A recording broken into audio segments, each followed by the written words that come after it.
Welcome, humble stream viewers. This is Group 6, Group Session six! 22. Whoop, whoop. You sound so enthused. Lucas is over here. Session 2022. Yeah, group How have we six. lasted this long? Oh, How are we still yes. alive? How are we? Group 6. Okay, so where we're at in the concept of the game. Okay, so you have gone into some sort of labyrinth from this lake with a bluish orb at its center. When you got here to that lake, right, from inner workings of some sort of abandoned or destroyed dwarven city. And you really have gone through just spelunking. I mean, you've been tunneling and working through very unilateral in its direction. There's not really any opportunities to go elsewhere because everything's been destroyed. And so this stuff is almost after the fact been made. So the labyrinth, from what you could tell, just moving through it a little bit of ways, right? Because you did move through it a little bit, not too much here, is that there are multiple directions inside of that dungeon, that labyrinth. But you did not go and progress further to that. Instead, you headed west. And then you got across this chamber of chains, right, kind of filled with lava. And it had to do something with jumping or kind of navigating across the chains, maybe. Somehow you could get across that. And so you proceeded north from that chamber after hooked on the other side, and you proceeded north down that corridor to what I refer to as Tresgal's prison. A great elder blue worm has been imprisoned in the depths of here. And it's magically enslaved by some sort of lock that's sustained by powerful magic. Tresgal gave you some information, right? It explained that it's undead. It explained that it fought against all these other dragons and that were essentially in service to Damodar, and they had lost. This dragon is over thousands of years old. And they were put here by Erithune and Damodar. And a lich named Utah Slitar was involved not only in them becoming undead, but also involved with keeping them enslaved somehow. We've lost the one person this recap is really for, so we have to wait. I'm only going really in depth with the recap because Mikey wasn't here and we've lost Mikey. Oh no. Wow. What are the chances of that? Oh my goodness. I don't even know what to, is Mikey come back? They messaged? They haven't messaged. Full internet loss, I guess. He's on the phone. Okay. Well, shorten the recap, and then Mike will ask questions. So, Felix, you had a conversation with the dragon. You found out that the stone itself is referred to as the essence of blue dragons. It wants it. Some reason it wants it. It wasn't really clear to you why. It has not been provided to, right? This was this whole debate in Regmore and all that. Do we do it? And Regmore's like, yes. And you're like, no. And all this crazy crap happened. But beyond that, stone was not given to Tresgal. And you were attempting to negotiate and persuade, come to some sort of partnership, some sort of arrangement, right? For releasing the dragon, right? So that did not kind of conclude itself a whole lot. Except for the fact that the dragon was somewhat cooperative through the negotiations, through the persuasion. And it said it had some sort of hunger it needed to be sated. You were like, hey, I'm going to try to get one of these eye monsters down there. Didn't really, it's too heavy. But the dragon is still somewhat cooperative, even though they continue to kind of fluctuate into almost this rage mode and then back and forth, right? It's still a dragon. It's still heated. It still has the mind of it's still fully fledged, okay? It's just unable to move in any which way. And it's in prison. It's been here for 8-9 years in this state. So it's been a long time. You went above the prison, found the lock, and now you went back to the level where Tresgall is at, and you headed east down a tunnel and small cavern to a hole. You've descended that hole, and now you are in this specific chamber. The reason why you have come down here was because Tresgall had stated that Utah Slatar had great interest in the hole and getting down there. Albeit, Tresgall kept eating the slit, kept attacking, right? It just didn't allow it to go down here. So that's why you're down here. That's really it. And it's a hole. Why not? Go down the rabbit hole. So these creatures, these insectoid large creatures were here. They heard you coming down the chain, and then they burrowed themselves in, and they emerged themselves as you walked over them. And they were not in the mindset. They did deal harm. They attacked with their claws, and they swung with their mandibles, but they were in some sort of mindset to capture and drag you down this crevasse that leads in further into the darkness with 2 chains that are anchored to a 17-foot tall pillar in this cavern. So that is where we're at. We had end of combat because the creatures retreated down the crevasse. You can still kind of hear them going down, puncturing through some holes, maybe disappearing through them because they're a tunneling creature. They do this naturally. And you all are left up here in the complete darkness besides Dirty Joe's torch that's lit. You've used your spells, you did whatever you can to save Costas, to save Athala, right? To save yourselves, and now you're here. That's where we're starting.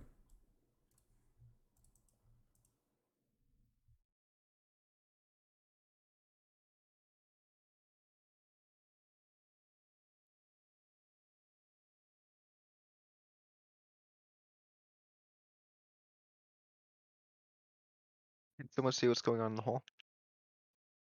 Ooh. I'll look over very carefully because I don't want one of those things to jump out at me again. Okay. You look down the hole. Yep. Go make a perception check.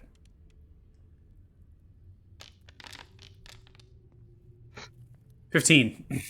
This continues further than your dark vision allows.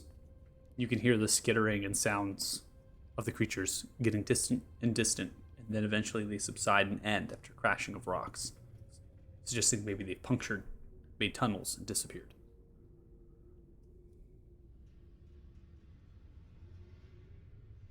I don't know. It's really far down there.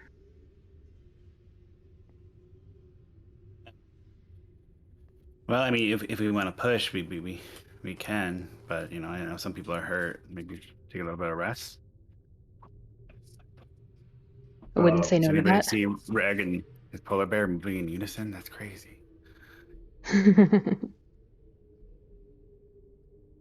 Thanks, Othala, for the assist. Ooh. And then the ape will pat Costas on the head.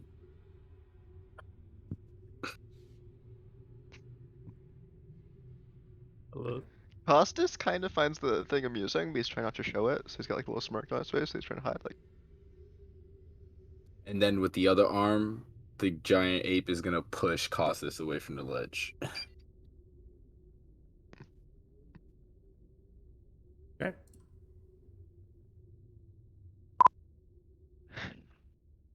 Ah, he returns.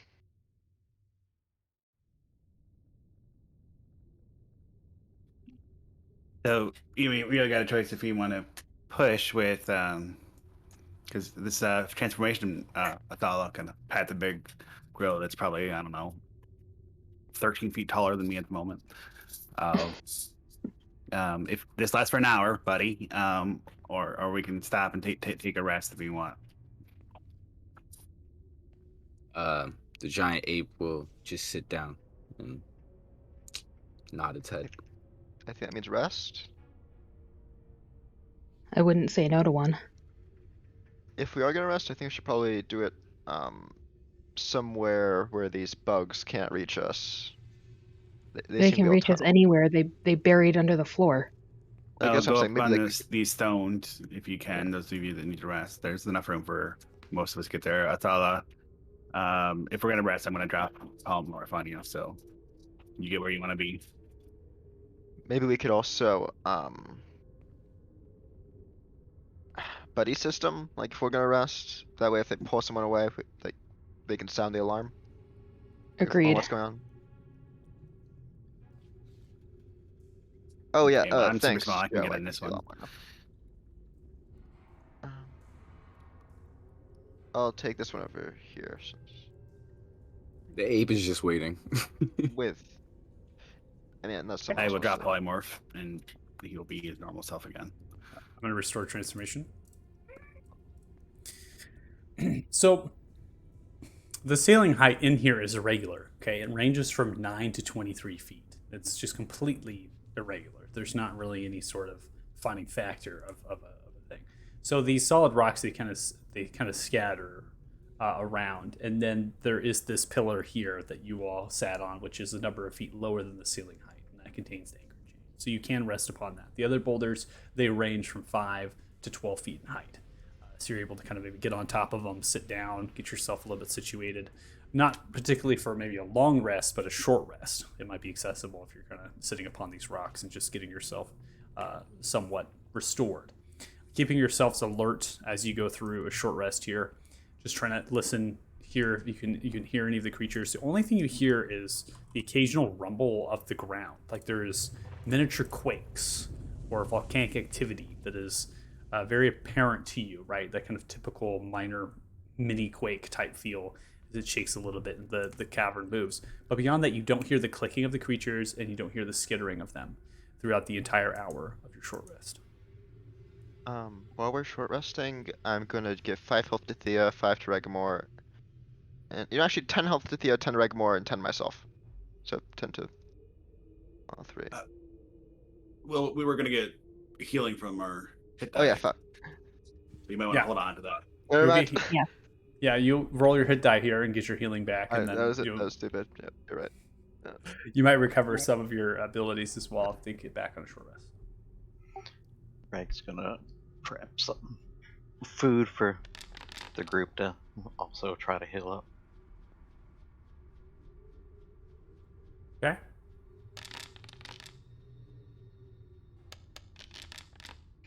So anyone that rolls hit dice, you get an extra hit dice, or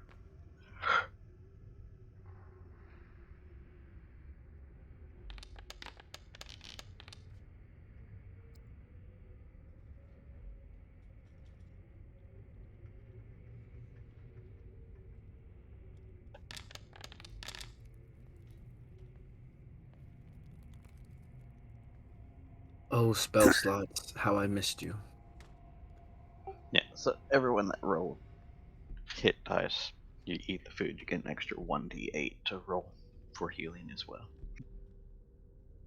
So you're adding on the extra healing because you're preparing food. Yes. Okay.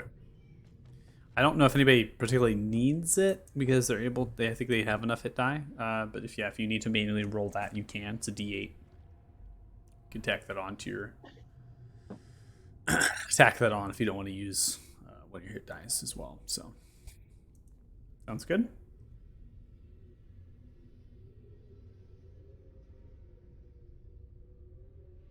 All right. So after the Michael, hour pass. Can we make a deal that you can't kill my character when my son's on screen? I think we could arrange that. That's fine. We just have to ask them to leave. Yeah, just turn the camera. Can you leave the table, please? I'm just glad the voice actor for our bag of holding is back. Yeah. It's always a joy to see your child, David. Getting bigger each and every day. They do that. He is. He poops so much now. One day your child's gonna go back and watch this, and it's just gonna hear the they poop so much now. Like just I would be proud personally. That would Does that see all probably, that I yeah, achieved when I was that age? pride. If our YouTube VODs are still existing, Speaking of, I'll be right back. there you go. Get that changed up.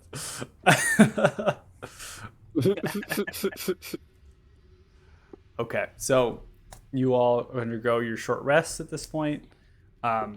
Recovering your hit die to you. Regmore, you can tack on additional 6 from your cooking if you'd like, so you can put that manually onto your character sheet yourself. And then just getting yourself, situated currently where you are. That rumbling continues every so often. There's not really a pattern to its timing. And you have yet to hear the creatures move at all. So right now, beyond the rumbling and yourselves and the torchlight, or your Joe, which you're able to replenish. I'm not going to take it off. It's not really pertinent. So you're able to replenish your torches whenever you need to. Nothing comes to you. And you're Torches, alone yeah. inside of this cavern.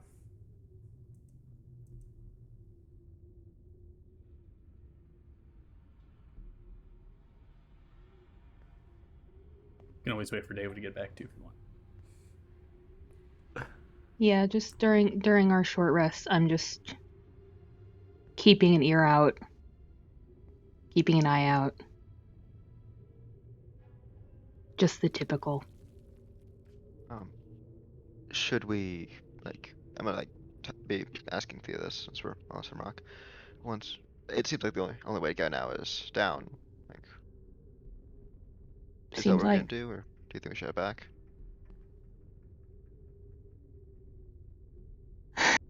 I think down's the way to go. Okay then. Are you sure down's the way to go? The further we go, I feel like we might reach something we don't want to hit, like maybe the Underdark. I feel like Well- no matter which way we go, we're gonna find something we don't want to hit. We already found a bunch of stuff we don't want to hit, and we ain't Exactly. found what we're looking for yet. So down we go.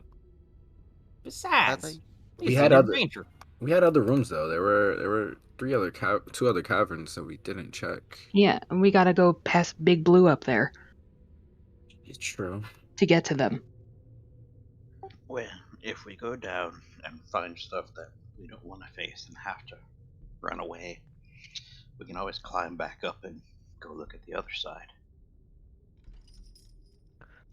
How sturdy do these chains look? Like, do they look like it's like a parasol? Like it's a parasol. They're really thick chains. They're massively kind of these drawn out interlinked chains. They're also anchored to the rock. Not just that, they wrap around it. And then they're also anchored to it. They're kind of struck into it with a pin. And there's also down the chain, I should say. It swings a little bit, but there's quite a lot of weight to it compared to a rope, which means you're not just going to be violently swinging back and forth. Do these chains resemble the same age and same look as the chains from the lake, from the pond that we saw? Make an investigation check.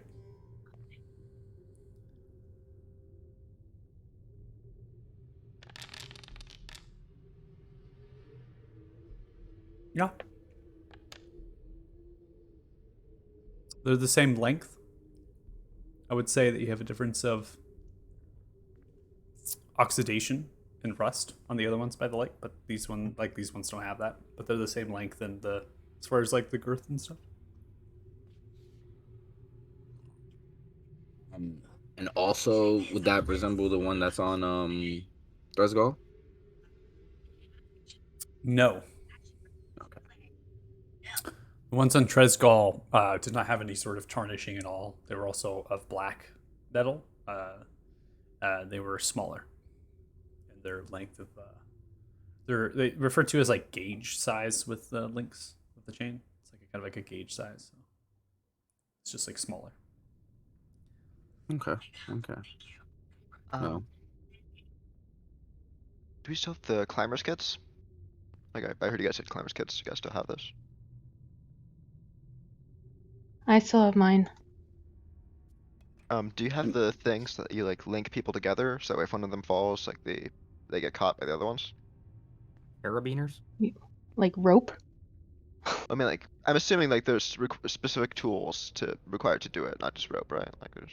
I mean, in modern day climbing, yes, but Grions, I'm assuming, don't exist in this world. So climbers kit in 5th edition, they come with special pittons. They have boot tips, gloves, and a harness. So I think what you're trying to put your head around is a harness. You can put a harness on, and you can't interlink each other to one singular rope. That is possible with the climber's kit, but it's not made. Yeah, what's up? No, you're good. Oh, I was gonna say it's not necessarily made in the context of modern day kind of sliding or rappelling. That's not what it's for. It's really to anchor you to the pittons as you move through. How much rope do we actually have left?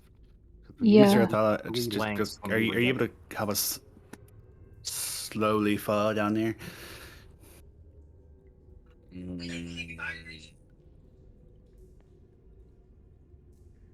I didn't prepare that today.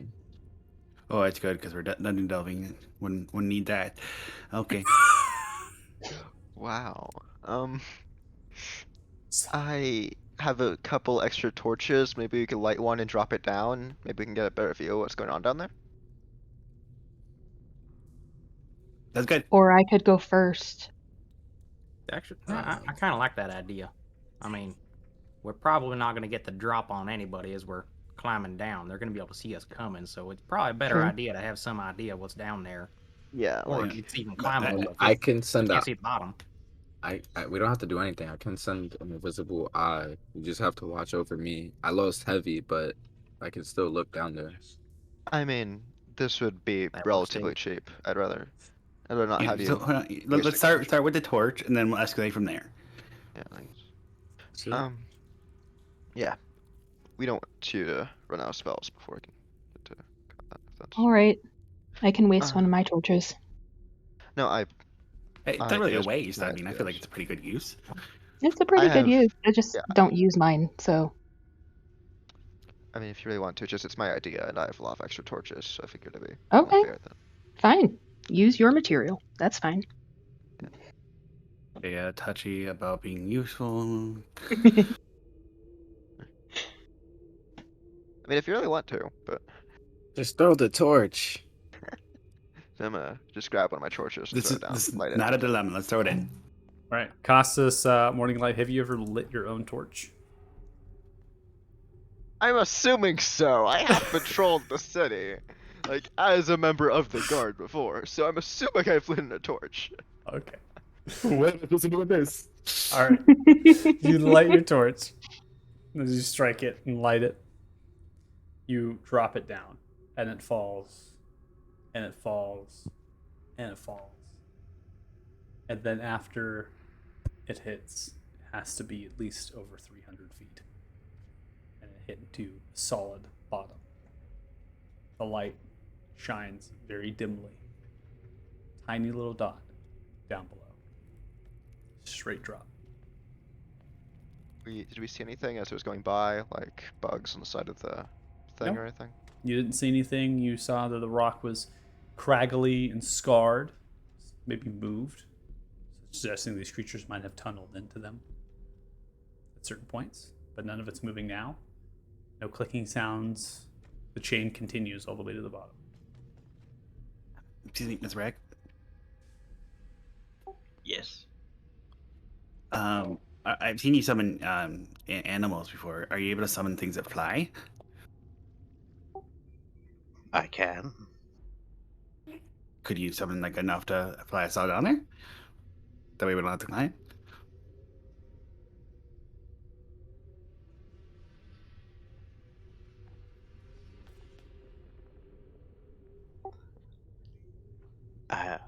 Yes. But it'll be my last time I can summon things. Well, I mean, we don't have to do it. I am pretty strong. You know, I could probably make it, but I'm worried about some of the less strong people in our party. I mean, I can change into something that can fly and carry people down. Oh, that works too. How many more times can you do that today? 2. It's only 300 feet down, so he could, he'd make a couple trips. What if we just try to climb, and then if any problems come up, like people start falling, then he changes? I mean, because best case scenario, we might not have to use any resources, and we can just climb down. It'd be annoying. But Like that.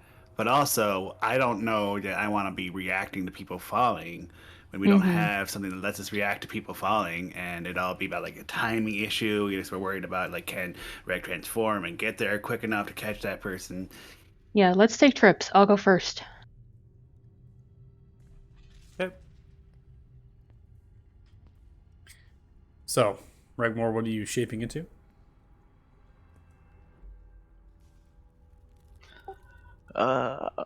Since, it's a cave? A giant bat? Okay. Should be there in the summons. I think you have permission over it.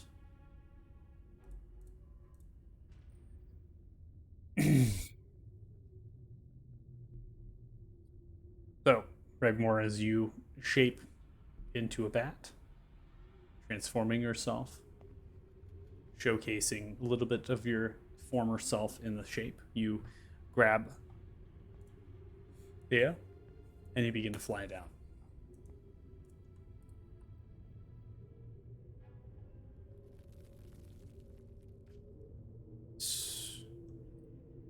I'm going to pull you to scene. And Regmore, I'm just going to pull you to scene. You're not shaped in this token, but you should still have vision. So, Okay. you are brought down over 300 feet. Feels about maybe 310, 315. And you can stare and see that there's a crack forming in a tunnel that's decently in width, with a 7-foot ceiling. And it continues this journey. But this is really just a continuation of the crack that's ended. Underneath, you can feel heat and warmth. The ground here is also not necessarily bedrock, but it feels as if it's been rapidly cooled, kind of obsidian or some sort of volcanic stone. So that perhaps something had come by here and volcanically, and then now it's sealed, right? But you can still feel that geothermal kind of heat and the rumbling, that vibrations underneath you. The tunnel continues north and then heads in a western direction. Okay. I'm gonna look a couple feet ahead into the tunnel, but I'll tell that to Reg before he flies back up.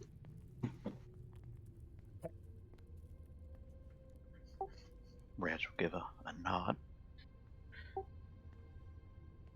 Okay, who's next? I'll go down.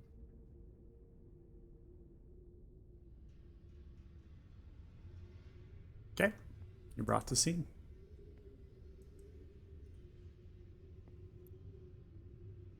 I think whoever can't see up here on their own should go down. Who's next? I guess me or Costas.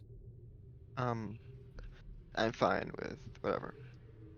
I'll go first.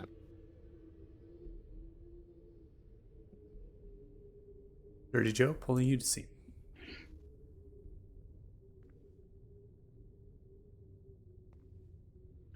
Do I, while traveling up and down, escort people, as a bat, do I notice anything like in the cavern walls? Like where extra tunnels or anything? Oh, for your echolocation? Yes. No, you don't sense anything. So echolocation's blind sight. Yes. So you can't perceive through walls. It's No. like solid stone surfaces. The echo is not going to go through that. Yes. You don't sense any sort of holes that weren't detected with the torchlight. Okay. So you don't see any sort of crevices or other kind of tunnels or any sort of spacings in this. It's just a solid space as it goes down. There's no other paths, it seems. All right, Takasas, you're next. Sure. And then Like, Felix, get in you'll be position, next after that. Easier to pick me up. As this is going on, I'll go down. I leave. as this is going on, can I take my tinkerer's tools, and try to place it on the walls, see if like it's magnetic in any way? Are you talking about there's a magnetism here? Mm-hmm. Putting your tinkerer's tools up, see if there's any magnetism. There does appear to be some sort of ore inside of the rock that would be magnetic.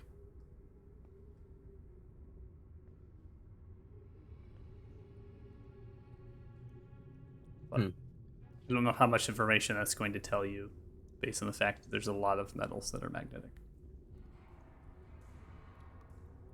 Yeah, just testing, seeing what's going on in this cave. The lower we're getting, it's getting hotter, so testing out the magnetic field. It's just a representation. There might be lava close by.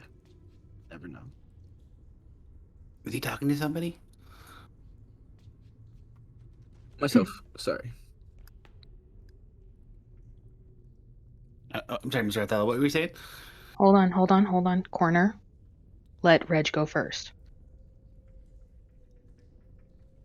So as a bat, those who can see around as well, if you peek your head around, there's a blockage of some kind. Rock and other material have kind of cascaded down from the tunnel, essentially a cave in here. It does allow you to peek through. Tiny-sized creatures can get through that, but medium to small cannot. There's not enough gaps. It's also very unstable. The rumbling, more debris kind of comes downwards. It does appear to be a small crack or a gap that heads in an eastern direction from this space. This tunnel itself is only 5 feet in its height and about 4 feet in its width, and it is extremely small. Yep. Felix goes in without a problem. Can I I'll follow him move along that quietly track? down. I You could can. I could duck a little bit because I'm only 5'4". So for those following, it's technically difficult terrain. So the only person who wouldn't be difficult is Felix because you're a small size creature. You move through this normally. Everyone else has difficulty. Will I be able to get through it? Or Yeah, you just have to go on all fours, kind of work through. The bat cannot.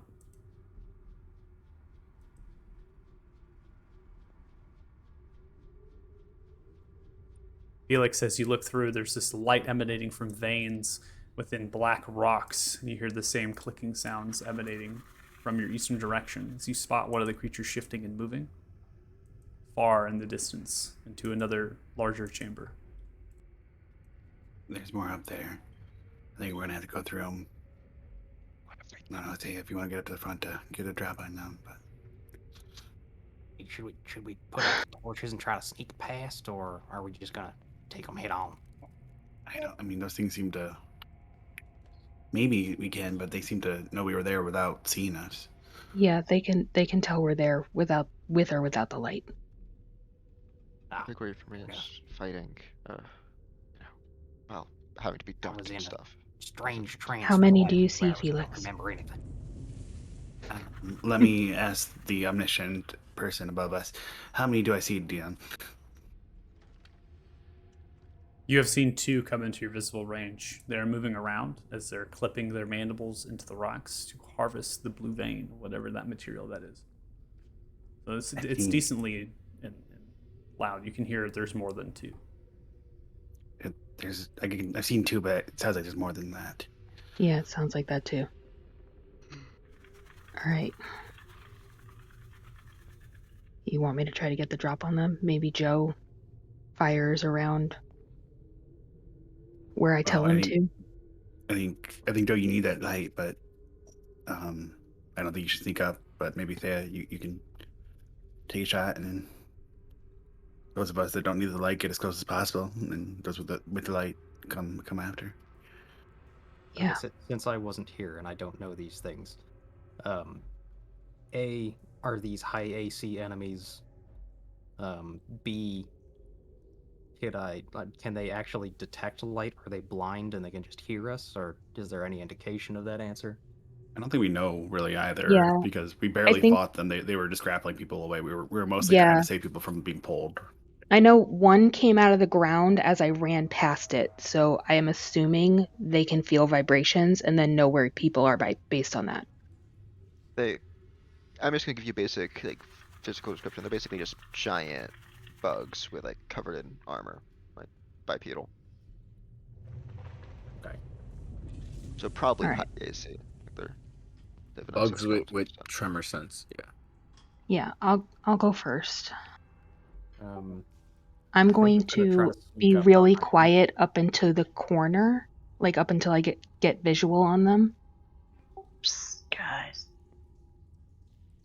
Yeah.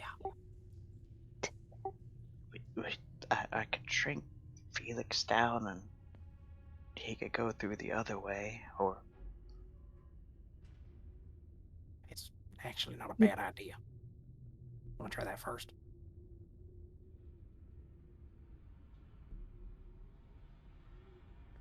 I don't know, because then we all have to get through, and we are gonna make noise, and I don't want bugs to ambush us. No, I'm saying we could wait over by the rockfall. See if Felix can figure another way around, where we don't have to worry about these guys. or if Mr. Felix can, teleport on the other side with someone else like he did at the crypt and getting inside the door. Oh, could I see through this collapse? You can see through it. Yeah, there's enough gaps so you can get up a little bit to it and look through. You can see that there is another tunnel beginning to form further past. You have to be a tiny-sized creature if you're attempting to fit through any of those cracks through the debris. And also with every rumble and shake, it's more debris is kind of cascading down, so it's very unsafe. I could probably get to the other side on my own. I could bring somebody, but that is pretty exhausting to me. If we want to go back, I can explore that side, or we can go through here. You call it party. I'm the new guy. Rather not split up again. And Yeah, I waste really don't want to resources. split up again. All right, then let's do this, Leroy. I guess right. we're tangling with these critters. Very quietly, I am going to the corner to get the lay of the land.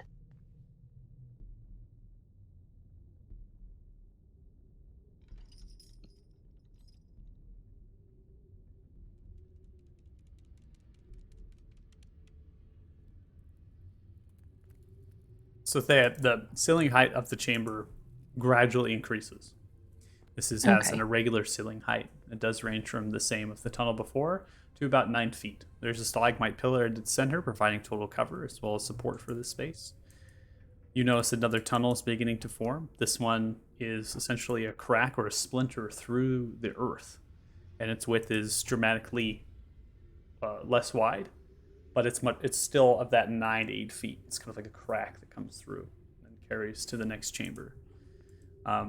You're in total darkness here. The light does kind of pass through this crack into the chamber you're currently at. So it will, if you're standing directly in front of it, it will kind of pass through to you. Okay.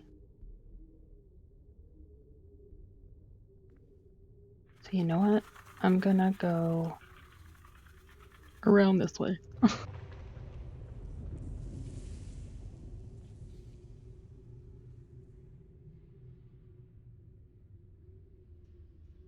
Oh boy. Okay. Now, these rocks are short enough so if I were to like fire my short bow, it would go over it. Except for this one, which obviously is a pillar. Yeah, so that's a pillar. Those rocks, they range in height. These creatures are tall, so you can technically shoot that creature over there. That will be a difficult shot. They're in cover, Mhm. so You'll have essentially they're in a 3/4 cover in that position, so the modifier is pretty horrible. But the shot can go off. Yeah. All right. I am going to shoot at the front one then, because I don't think the choke point idea is not great because they can just tunnel under the ground. So we just got to get this over with. We're not up there with you. You call it.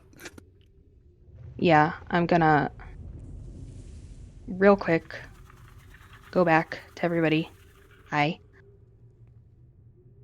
What's up? They can tunnel under the ground. There is a choke point.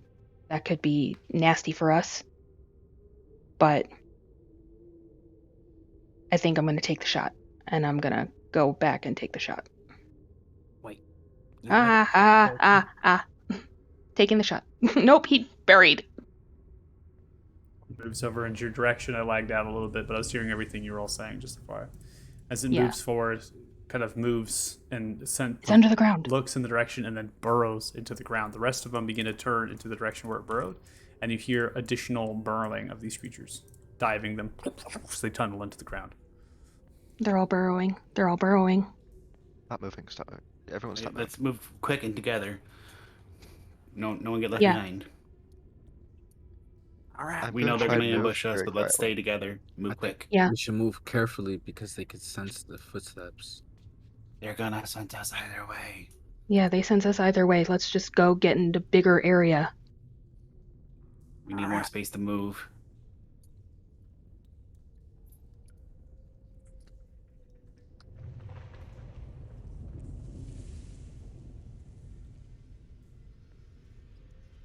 Dirty Joe. As you walk over, you can feel the ground move underneath you, and one of the creatures explodes out of the ground. I need everyone to roll initiatives.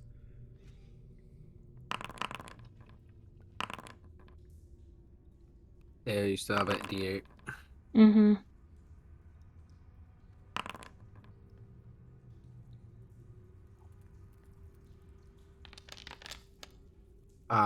He beat me. All right, so we have a 3, 2, 3.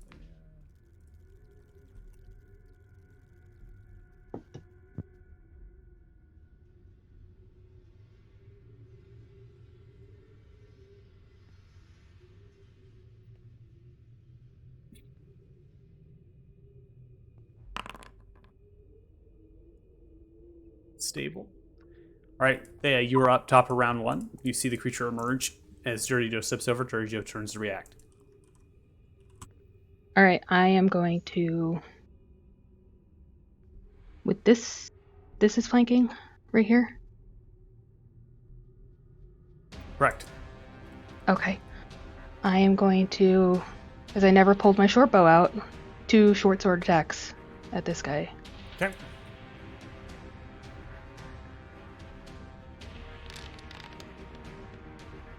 Oh, and Make a- flanking is advantage. Yeah, it's advanced. You have to hold on Alt, so just swing away, and I'll Yeah, take yeah. your first set of damage here. Okay. All right, 15. So a 17 is the attack. 17 is not able to land as you come across, sliding forward. You stab and hits into the chitinous shell, breaks apart bits of the shell, but does not go through to its actual under flesh. All right, I'm gonna do it again. Okay. Come across for your additional strike here. 28 is going to hit. Now your sneak attack. And then sneak. All right, additional 10 points of damage with the sneak attack. You're able to stab through at the same spot, right? Taking the advantage that you broke the shell the first time and jabbing it through. Greenish blood, slightly orange, begins to pour out from the blade. The creature kind of makes a series of clicks and moves from side to side. All right, and then I'm gonna end my turn. All right, ending your turn, the creature is going to snap in your direction. Felix, I need you to make for me, please, a charisma saving throw.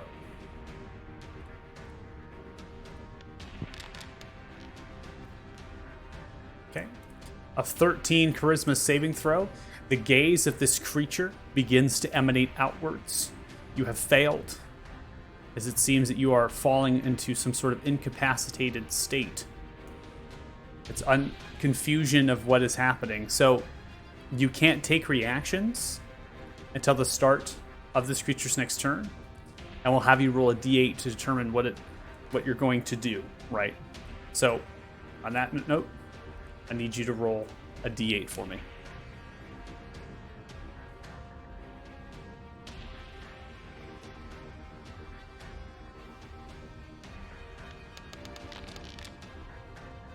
Okay.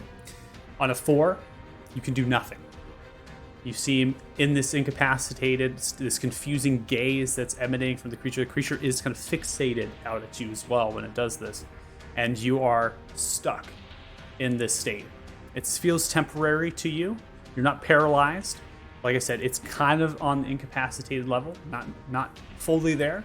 And it's something that this creature is kind of emanating this gaze outwards into your direction, almost fixating you. And it's causing you to kind of succumb. So we're going to have to end your turn. Oh no. Thala, you're up next. Okay. I'm gonna run this way. And these rocks are elevated to where I could run up them, right? Yes, they're elevated that you can use them. They're difficult terrain, so you definitely have to. They're still difficult to get over them or through them, right? But it's manageable. Okay, so if I go on 1 5-foot square, I'll be like 4 feet high or something, basically. Each rock is different, right? And their sizing. This particular rock is going to go up to about 8 feet at its height. So you're slowly kind of going up towards that. So I'd probably say at this point you're 2 to 3 feet above the ground. Okay, and that's the end of my movement. So what I'll do is from here I'll point my Tinker's tools at it and cast momentary stasis. Okay.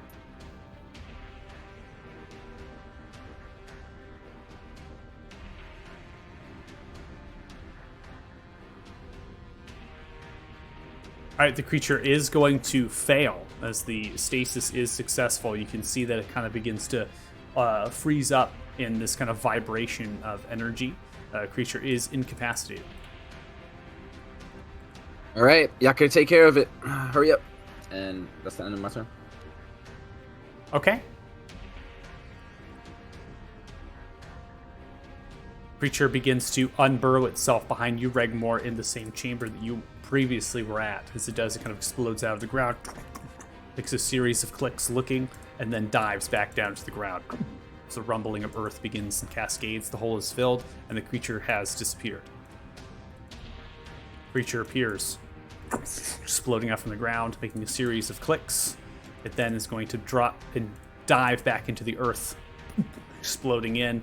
You can feel the ground rumbling and moving underneath Othala and Casas, your feet. But you cannot see this creature. Regmore, you're up next.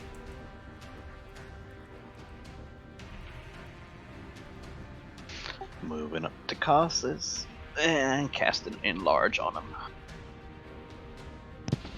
Okay.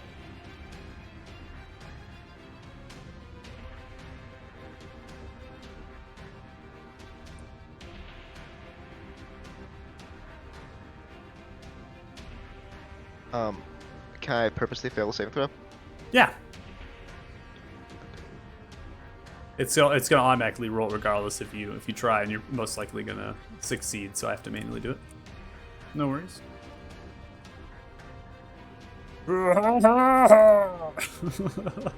So big. Then trying to climb up on this rock in the U-turn. Okay, so you're starting to kind of climb up on that rock. You're going to be maybe 3 to 4 feet. This rock is a little bit steeper than the other ones, and it's also higher, about 12 to 13 feet. So you're having to kind of get up. Now, noticing the cavern here is dramatically larger. 25 to 26 feet is the height, but again, it's really irregular. So you're kind of pitching yourself up and crawling up a bit currently.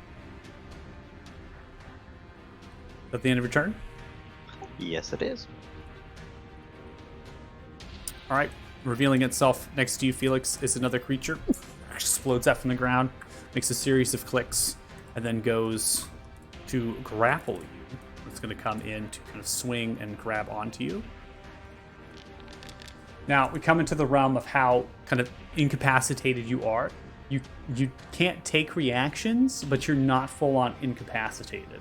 So there is an ability to you can choose roleplay wise if your character would kind of be able to try to get out of this. That's completely up to you. The book on the rules on this is a little bit vague.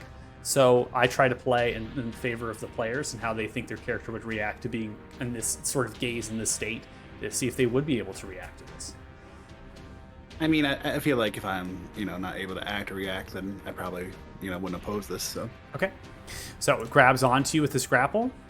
And as it does that, it kind of takes you and grabs you and then just swings you into the back of the corner with its movement and then pushes its back up to you and then makes a series of clicks and ends its turn.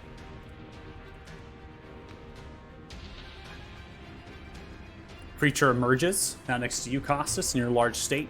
As it bursts out of the ground, it goes in for 2 claw strikes, 1 strike with its mandible. 1 claw strike hits with a 20, 9 points of slashing damage dealt. Second claw comes swinging around wildly towards your leg, 23 connects, 11 points of slashing damage dealt. Then, opening up its mandibles to go in for a bite, it smashes down into your metallic with absolute insane strength, crunches into your armor of your hip, dealing 14 points of slashing damage as it rakes against your armor. It then makes an additional series of clicks and stares directly at you, looking into your eyes. Costas, what are you doing?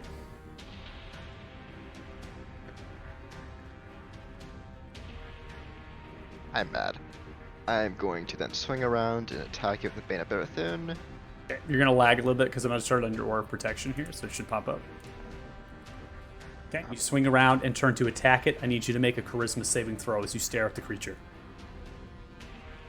Hey, just a question, because I was in his aura when I made that save. Would that have made the difference? I was checking your save here, and let me go ahead and look back on it. Your Charisma here. 13 plus his Charisma. Okay, then you would be successful with that. Because I'm thinking about where their position would be with the enlarge before the enlarge, because they were there, but they still would be within 10 feet of you. Okay, so you can oppose the check if you'd like, and we can go through your action now if you want. Okay. Yeah. So I guess before I would have done that, because that creature wasn't there yet. I was going to move and cast Bless. Okay. But you tell me. We can retcon it. I didn't realize it wasn't active. Normally I take the automation with it. It just didn't pop up, so.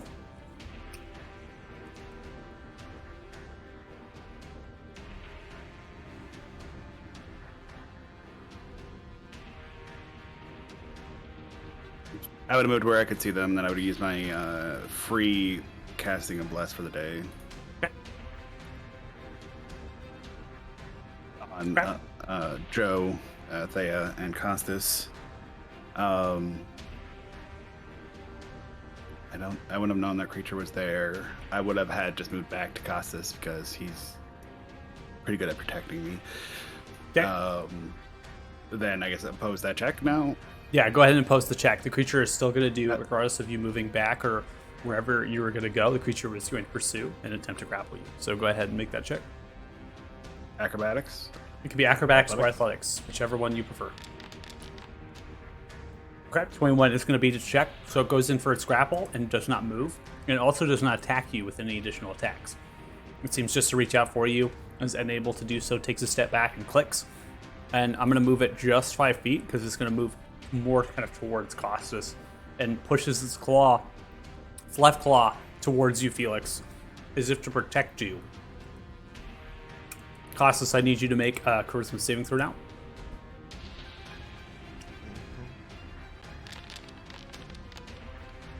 26. 26 is successful. Go ahead. So, Bane of Barathun. Just a 17. 17 does not hit. As you come swinging across, it scrapes into the chitinous shell as it blocks with some of its arm padding. The chitin kind of hits the blade back. Okay, can attack again then. And that doesn't hit either. 16 does not land. Similar fashion blocks the blow. This creature is stronger than you. that continues to hit and bash even in your large state.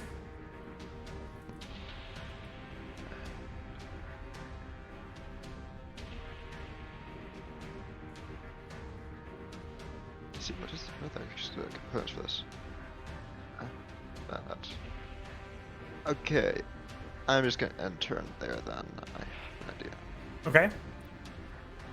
So ending turn, we now come to the one that's incapacitated. And so it's to the end of Athala's next turn here. So this creature is still going to be in its incapacitated state. And Dirty Joe, you're up next. Okay, saying that he's kind of stunned.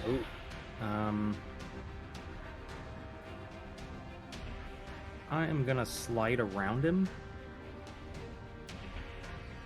and line up a shot on this guy that was trying to grab Felix. And Okay. So I'm you gonna are try to... you are in melee range. So any ranged attack you make here will be at disadvantage. You are in melee range of the creature. Well, The I'm creature's not- incapacitated. Does it still imposes? I'm not damage? attacking the one right in front of me. I'm attacking the one across the room. Yeah. I'm Does just that like still incur yeah. disadvantage? So no, it doesn't encourage disadvantage. I was going to get to that, David, real quick. So it will be at disadvantage for being in melee range, but the creature is incapacitated, so you do not have any disadvantage now. But if the creature wasn't, you would have that disadvantage. So I'm just giving you something to work off of for when the creature's not. So Good to know. And I'm gonna cast Ensnaring Strike on him. okay. See if we can't just stun him and run.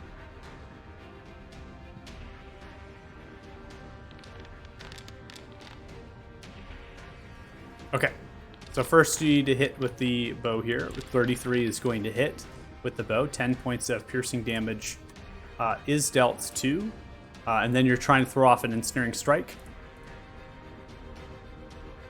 I'm going to roll another save here because this creature is large. It's still going to fail. And it is restrained. It does not take any damage yet, but you can see the brambles of high faith mushrooms begin to sprout from the floor of the cavern and begin to encircle it. Okay. I'm just gonna shoot him again then and call out to everybody. This one's pinned for the time being. Move out of its way. 30 is going to hit. 14 points of piercing damage dealt. Center chest lands into it. All right. Since I had to scoot around this guy, do I still have any movement left? You do. Okay. I'll go ahead. Where do I want to go? All of these rocks in front of me. I'm guessing I don't have a clear shot to the other one. Can I even see it? You can see it, and it would have about 3/4, almost a full cover, but you can still fire an arrow through.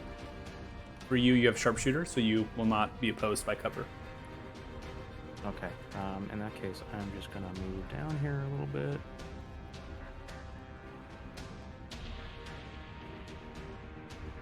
And end turn there.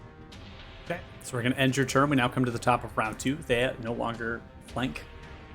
Dirty Joe has moved off here, firing off and then heading in the southern direction. Creature is still incapacitated in front of you.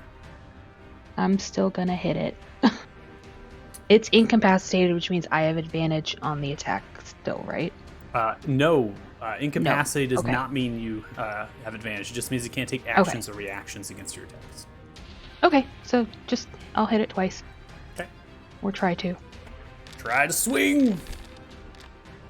31 connects. Comes through. 12 points of piercing damage is dealt. And sneaky Joe moved, so no sneak. And then second one. Second one comes through. Okay. 31. Absolutely smashing with these rolls. 9 points of damage dealt. Coming across with the incapacitated, not enough to get the sneak because the creature is still kind of moving and swaying and still has a hard shell. Slash, pierce through, twisting the blade, come again, hitting the same spot.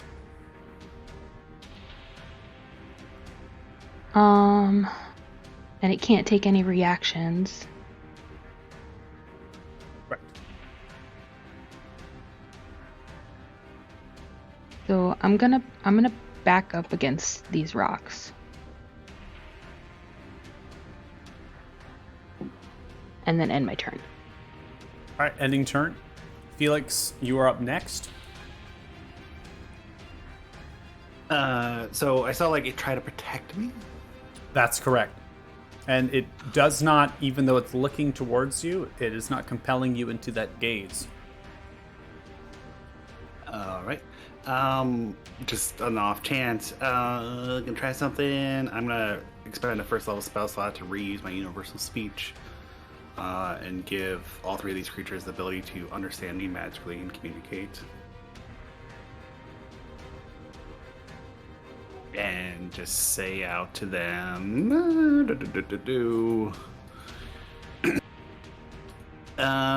hey guys, what's going on here? Do we have to fight? Okay. We can click at him. Okay. That's going to be a return. Yeah. All right. Othala, you're up next.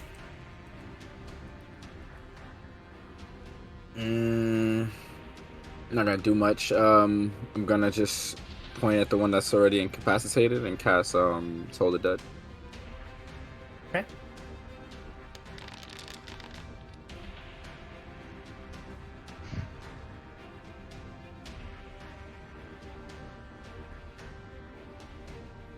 Okay. So the first damage taken there from, I believe, for momentary stasis, it actually will, let's see, it ends until the creature takes any damage. So that incapacitated has ended while Thea had moved away. That's kind of what I'm saying. This creature's a little bit late to the party and also probably hearing the action of the universal speech. It has failed a saving throw. It takes 9 points of necrotic damage, and it begins to kind of shake its head and kind of is confused hearing this, what is kind of being communicated from Felix.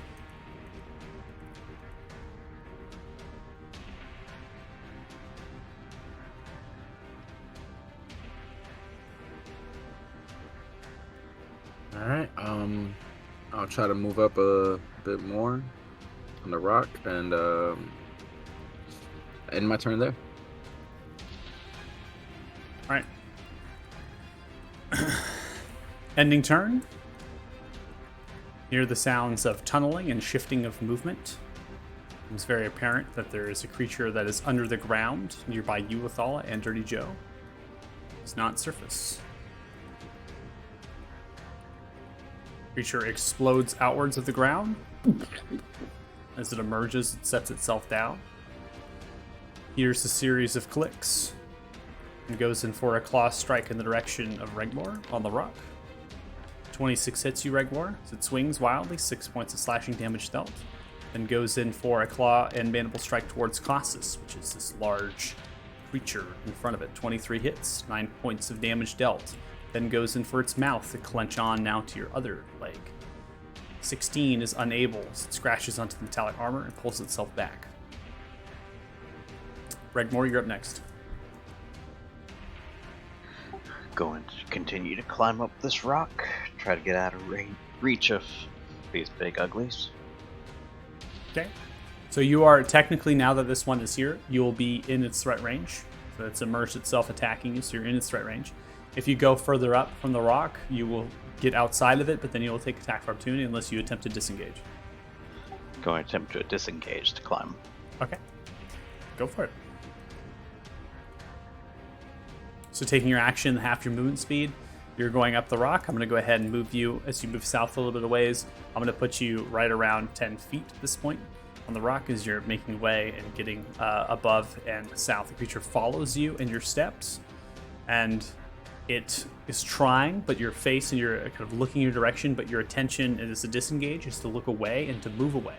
And it seems that you are not impacted by some energy that's pulsating from its eyes and its gaze in the direction of you. And end my turn. Ending turn, we now come to the one that is restrained. I need you to please make Dirty Joe, because it is inside of your ensnare. I need you to roll a d6 for me.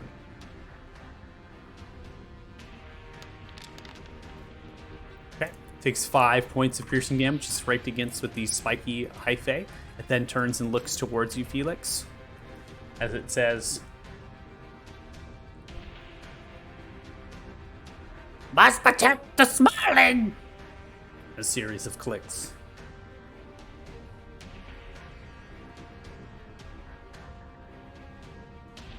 As it does, it turns and looks in the direction of Casas and goes in for a mandible strike with its mouth. Disadvantage, 16, scathes and is unable to penetrate through your armor. Then comes for a disadvantage claw strike, upraised. 21 is going to hit you. 8 points of slashing damage to your center chest. Then takes another claw strike coming for a left-right strike, swing wildly. 15 just rakes against the metal armor, unable to penetrate. Creature ends turn. Now come to this other one. Sees you, Casas, sidesteps, gains the flank. This one sends out a series of clicks. We kill! We kill! And continues with a series of clicks. With the advantage from the flank, strikes in, 26. 12 points of slashing damage. Then comes across with 2 claw strikes. 19 hits. 11 points of slashing damage. Cost is bleeding profusely from the claw strikes. It goes in for a final claw strike to your center chest. 16 glances against metal armor as you sidestep and are barely alive as the creature ends its turn. Casas, you are up.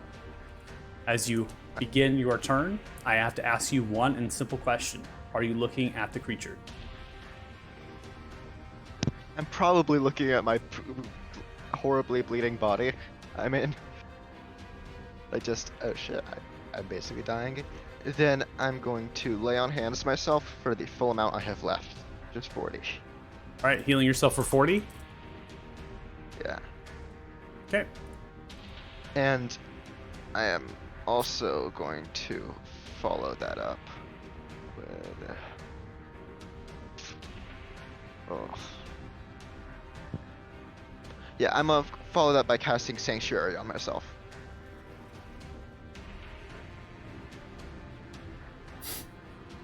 Okay. So you're putting Sanctuary on yourself. I'm pretty sure it's probably going to prompt you for a saving throw. Nope, I removed it. Good, yes. I done good. All right, Sanctuary is put on you. And that's everything I have to work with. Except, actually, can I, I'm gonna move, 5 feet to the left, just so that way they don't have flank anymore? Or that's still fine? I think that was still fine. Yeah, I'm just gonna stay there then. I won't move now. Okay. All right. We now have this creature who has ended its incapacitated state after it took damage. You're kind of sidestepping and moving in that direction. It then moves its 10 feet there as you approach the crystal. It looks almost scared that you've approached this obsidian rock with the crystal embedded into it, and looks towards you with this frightened-like state and kind of cackles with its clicks and goes in to swing.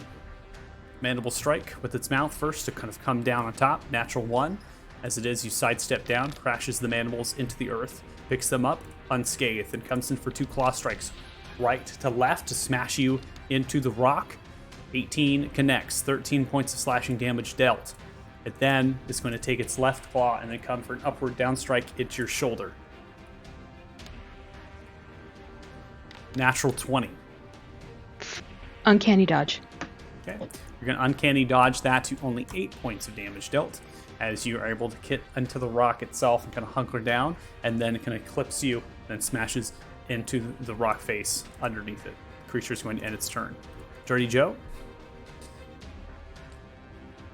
I'm just gonna try to take this guy out right in front of me. As you take it out, drawing your bow and looking at the creature is going to kind of turn in the direction of the light at you, staring with its gaze, and needs you to make a charisma saving throw.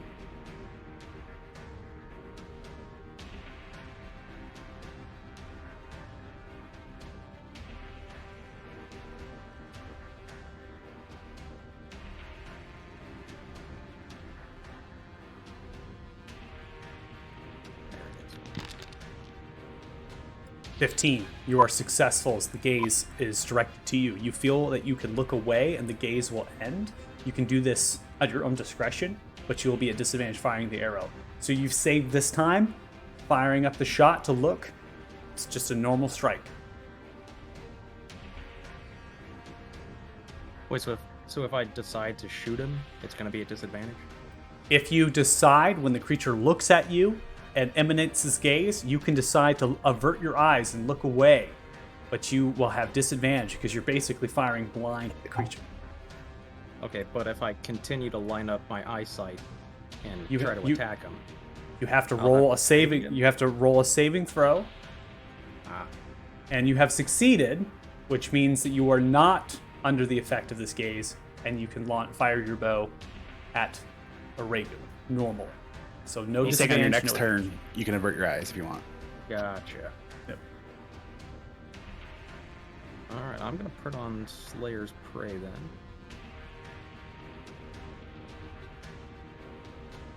Just try to kill him. Okay.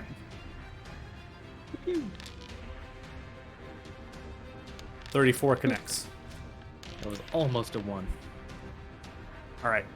18 points of damage thunk into its head.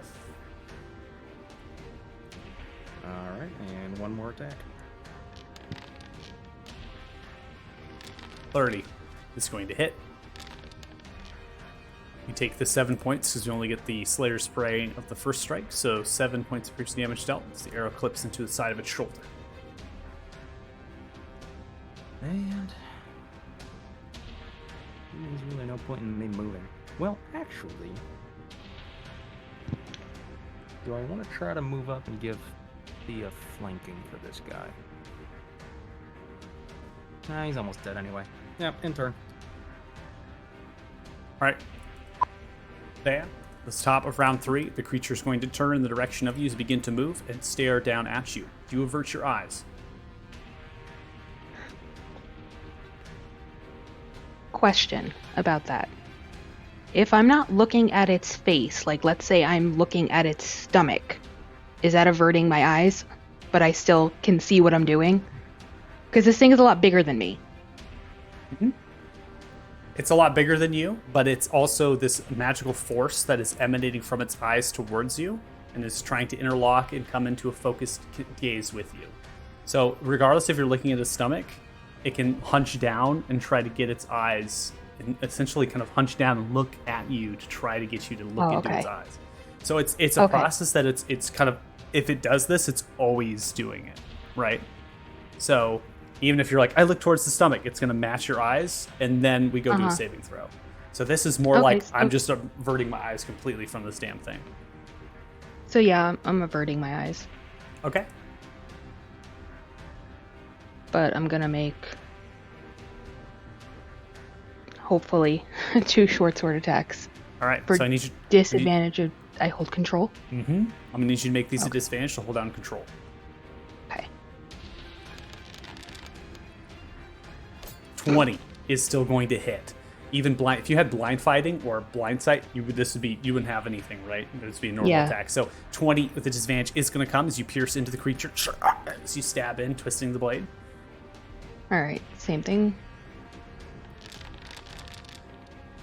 Ooh, almost a nat It was- 20. No! 13 is not going to land as you hold your eyes, clip away, hit into some chitinous shell, but do not penetrate into the soft, fleshy underneath. Okay. And I'm gonna end my turn because I don't want him to hit me. All right. Ending turn. Felix, you're up next. Continuing in the universal speech. Look, I am the Smalling, and these are also my protectors, so no need to fight each other. Why don't we all work together to protect me? Okay. So you're talking in universal speech to the creatures. That's what you said. Okay. I need you to make a persuasion check then.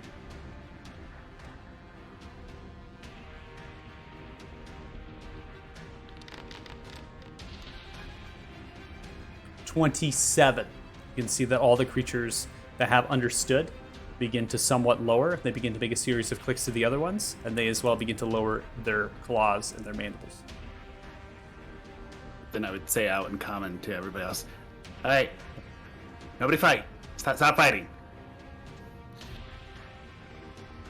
Okay. Question really goes to now: is anybody going to stop fighting after hearing Felix say that? I mean, I'm we just gonna- saw the other ones kind of like lower themselves down, right? Yeah. Okay, then. Yeah, nah. Yeah, I believe him. Fire. Weapons Yeah, I'm still like wary, but I'm also like matching them in the lowering. Okay. Costas. Yeah, I'm putting my sword in its sheath. Okay, Regbor. If they're not trying to come up my rock, I'm okay with this. All right, combat is over.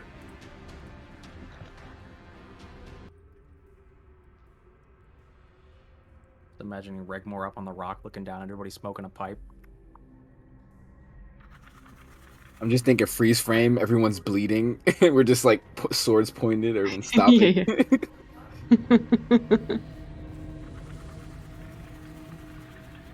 What are they saying, Felix? Just give me a minute. Hi, I'm Felix Fenicus, and you're protecting the Smalling. Can you tell me about that? What is what's going on Felix here, bud? Fenicus?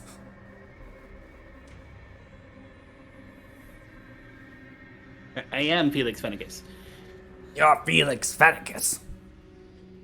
Smalling. Correct?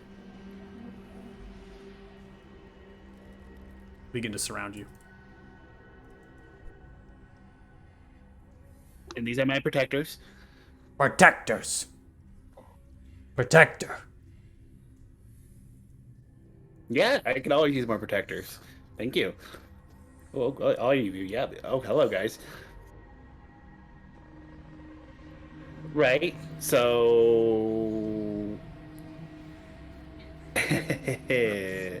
what you all doing here? You grow more. I Smalling. grow more. Points towards the food source they were harvesting crystals out of. Yeah, sure. I'll definitely get on that. Tell you what, though, there are some things that are trying to hurt me. They're like, I don't know, They turn in the direction bad, of Costas. scary ghost. No, not him. It's the undead up in the chapel. They turn in the direction of the light. No, I'll point upwards towards where we came from. They look up. Yeah. Up there in chapel, there's a bunch of scary undead, and they're trying to stop me from growing more. Could you go kill them? Make a persuasion check.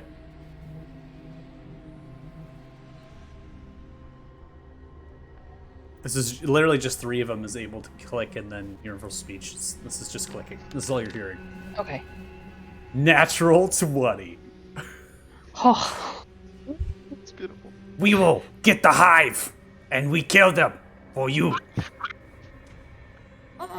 Good, thank you. Puts the claw Thank you on you. guys.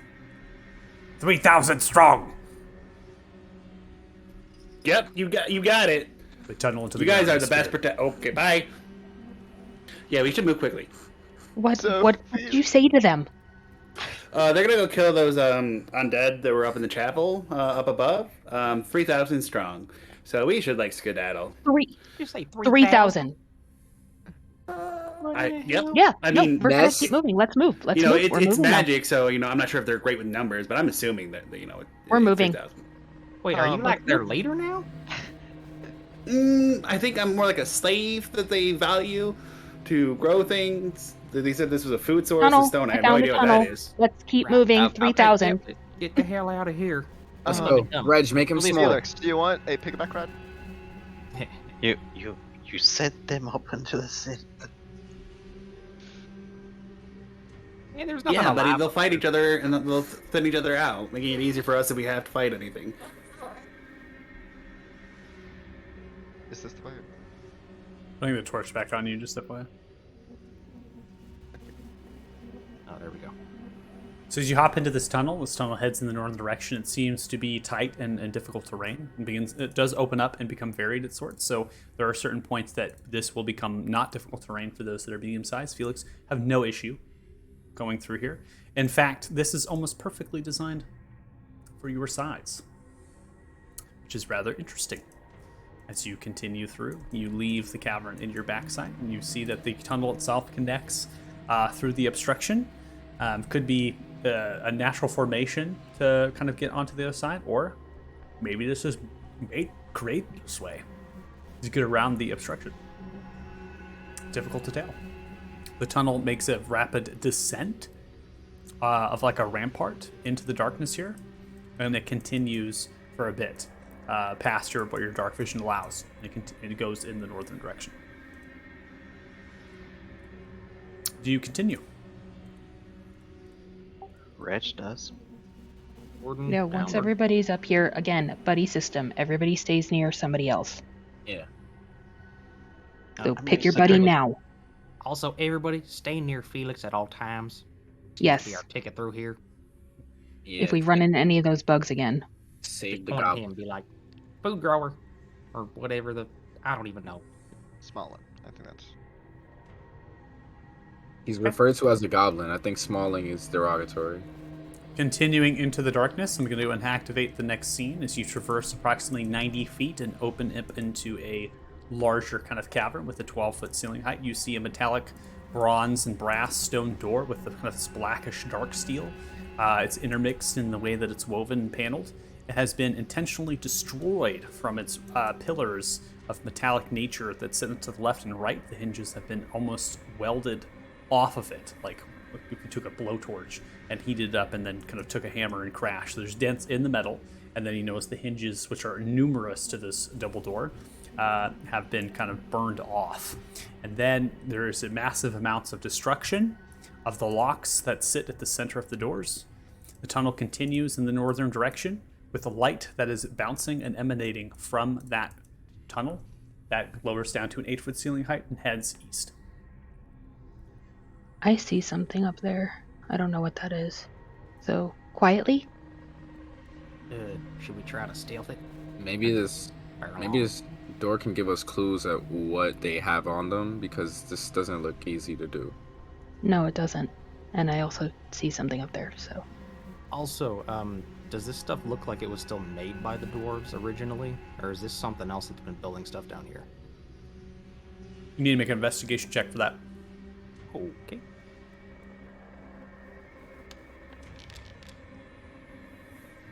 Of course. 10.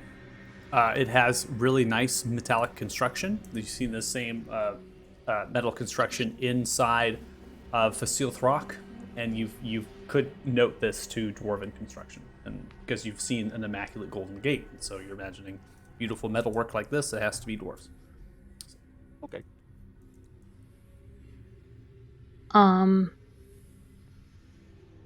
Yeah, so you said that it looks like the hinges were burned off by like a blowtorch, which is our real world terminology for it. Can I investigate to see perhaps if I can determine what kind of device did this? You can make If an it was investigation check. natural, yeah.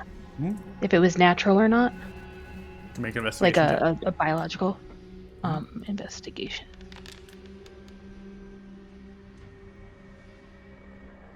This either has to be a mixture of kind of artificery, that they've kind of made something to do what we have in modern terms, or this was magic.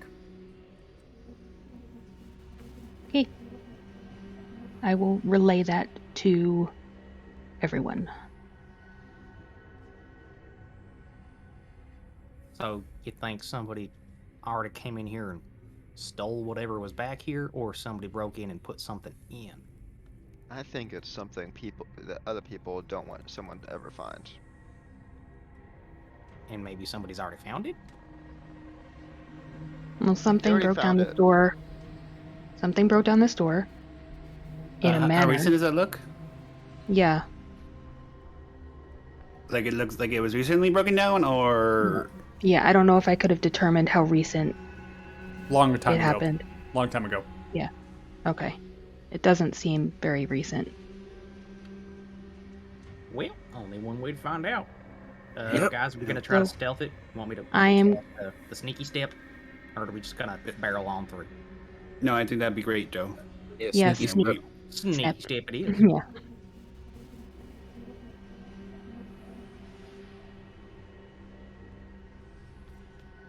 Beep. Alright. I'm gonna go ahead and douse my torch. Grab onto Thea's shirt. All right, Mm-hmm. seeing eye rogue. Let's go. All right. Grabbed onto Joe. All right. And then stealthing.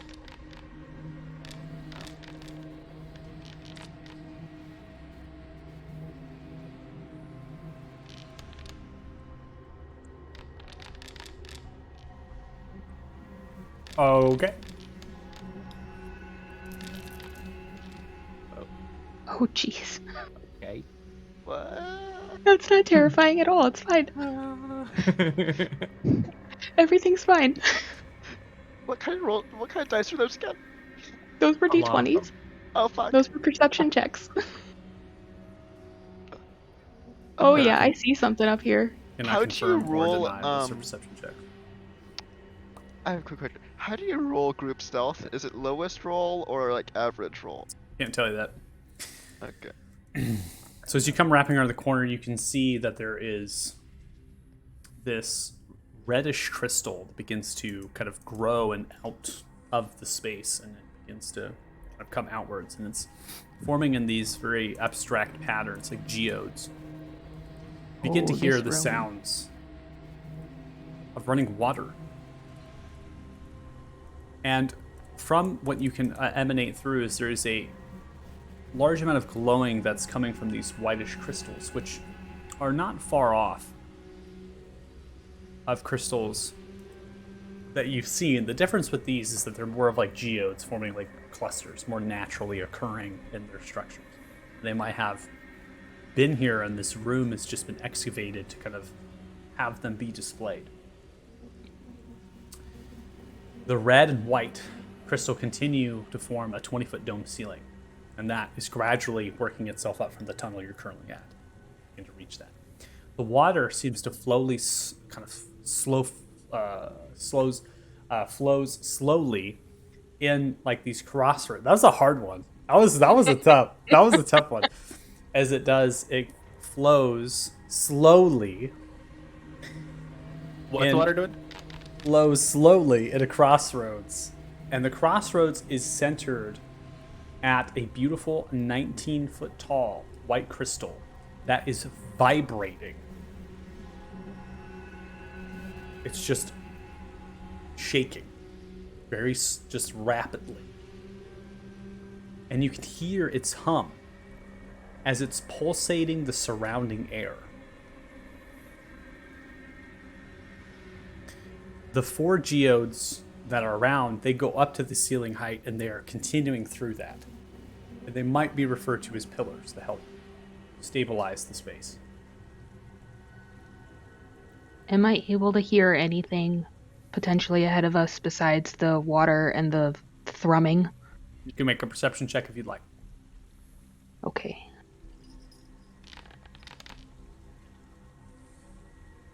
You don't hear or see anything beyond what I've just described to you. Okay. For the people who cannot see it yet, I am describing it, what I'm seeing to them, because I've never seen anything like this.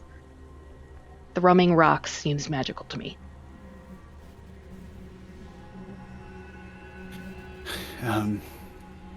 Just in case there's anything in there, just let's see, what is my range? I think 6 feet. 30 feet. I'm just gonna go to like probably here-ish, and like 30 feet out, just minor illusion, the sound of footsteps where I put it. See if anything reacts to it. Okay. So you set out a minor illusion of footsteps.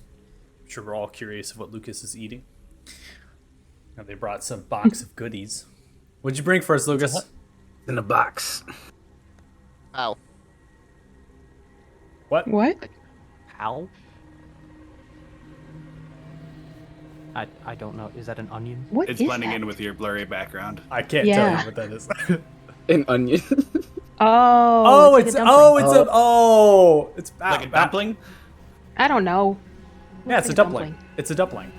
I think he called it bao. It's- Yeah. Oh, okay. It looked like an onion. Well, we're very uncultured. This is obviously way too hip for us. I have not spent It enough looked like time. the cookies my grandma used to make for Christmas. Mm. You Yeah. minor illusion these footsteps.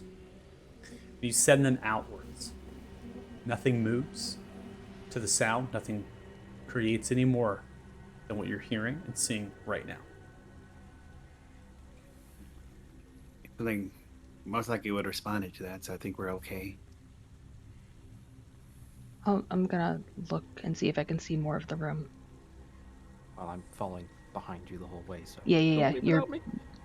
and Is Costas there- is right behind you. Yep. Is there any loose crystal on the floor? No, they're all protruding from the ground or the sides of the cavern, leaving the ceiling. Okay. You just keep This on. is a weird place. Guys, you think this is what we were looking for? Giant vibrating crystals? This reminds me of Ethrin's lair. Yeah. Good point. Don't suppose we could stuff that thing into our bag? Probably not. Probably not. Okay, so according to the map, I can now see. Is that actually the case? Okay. Yeah, they're all glowing. Central crystal is the primary source of light. And as you're stretching and looking, you see all of a sudden there is this explosion of red and kind of purple and pink cackling lightning from the crystal. As it explodes outwards, it shoots into the 4 geode pillars, strikes into them, vibrating with energy back and forth as they're arcing at rapid pace, and then the central crystal continues to hum and shake.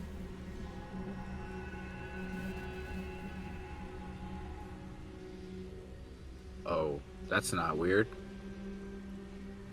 Okay, Must be so the power source for Dragon's Chance. universe traveling wizard man has not seen anything like this before? Cause I'm in over my head, buddy. What the hell are we gonna do? Yeah, I have no idea what to do here.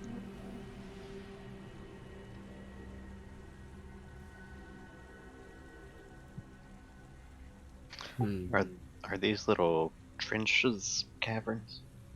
They're just little, they're kind of little trenches, 3 to 4, 5 feet. They range, they're diverse. There's water slowly flowing. And it seems to all flow in the direction of the central crystal. Somehow flowing to all 4 of them are coming to it, and the water level is not increasing. So either there's drainage or the crystal is actually consuming the water.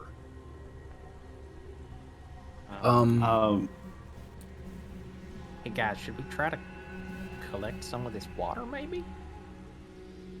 Think that'll set something off? I mean, if you find value in it, sure.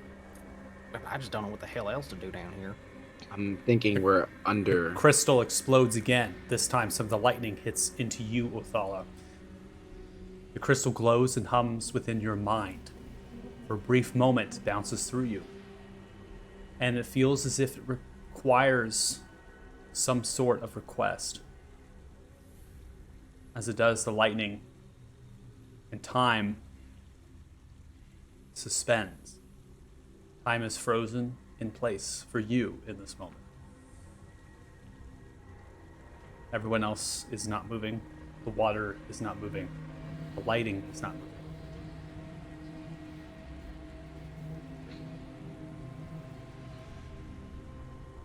Who wants a request?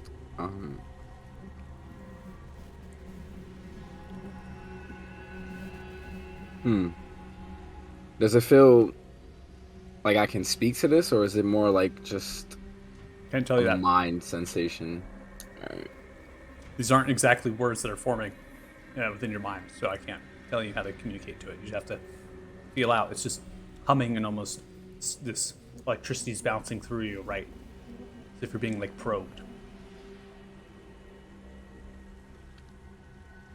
And I gain. Am I able to change the power in this cavern? That's what I'm asking it. You ask it that. Nothing happens. Time continues. The lightning pulls back into it.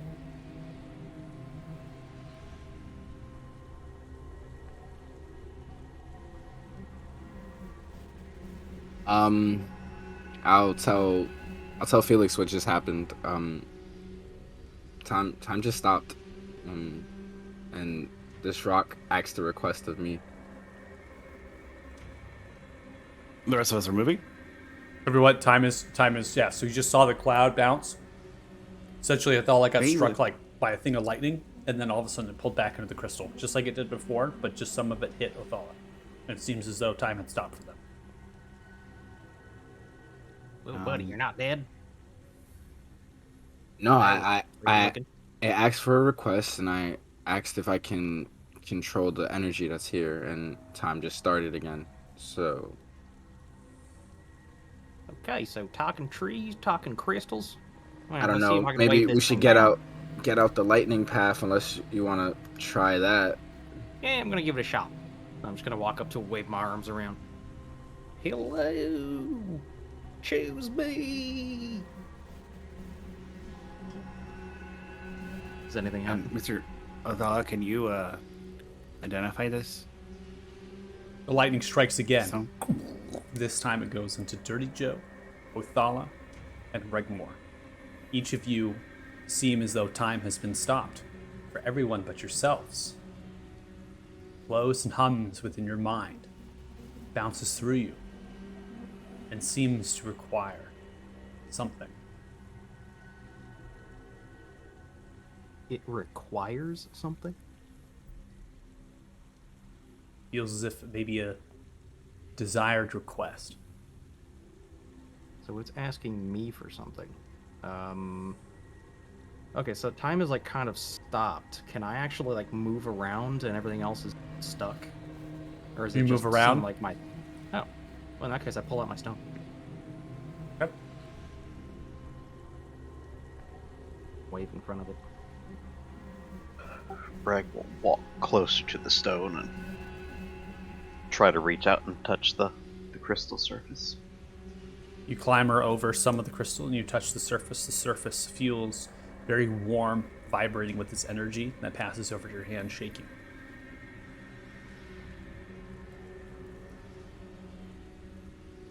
Maybe we should try that. So when I pulled it out, did anything happen? Nothing has happened. In fact, you pulling out your stone is in its own independency of Regmore. Regmore is still currently in their position. Your communication between yourselves does not go through. Time is stopped independently for each of you. As the seconds pass by, the lightning retracts, and all of a sudden, you are there holding your stone upright to everyone else, and Regmore is clutching its hand to the stone, or the crystal, right? And that's what second. Othal, you have, right? To everyone else. Well, it didn't seem to do anything. Wait, how are you in the water? What are you doing? What? Okay, so like when it flashes at you, it kind of like makes connection with your mind somehow, and like you get a split minute where you can move but nothing else is moving. And so like I just tried to take my stone out and see if it wanted to do anything with it. Nothing happened. Now I'm back. Apparently, Regmore just teleported and is now poking it. Like, what? Can you get out the water? What happened? How did you get there? Yeah, everybody back away from where the lightning hits for just a second, please. Yeah, all right. Not like a working. Why? It's not hurting. Greg, please. Let's just figure this out real quick. What if all of us touch it? See what happens. That's what you did? What You touched it? Yeah. I mean, we saw him touching it, right?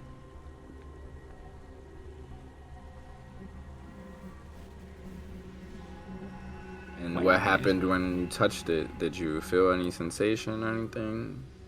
It's warm and, vibraty.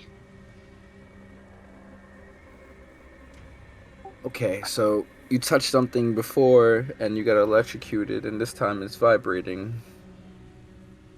I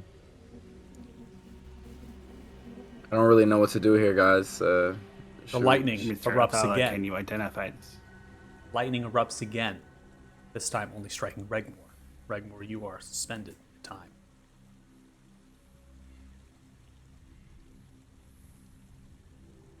Everyone else is frozen.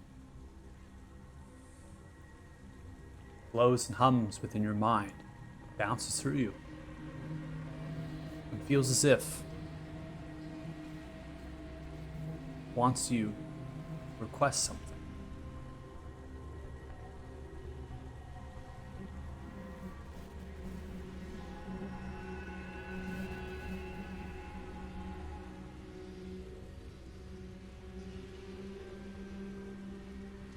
Hmm.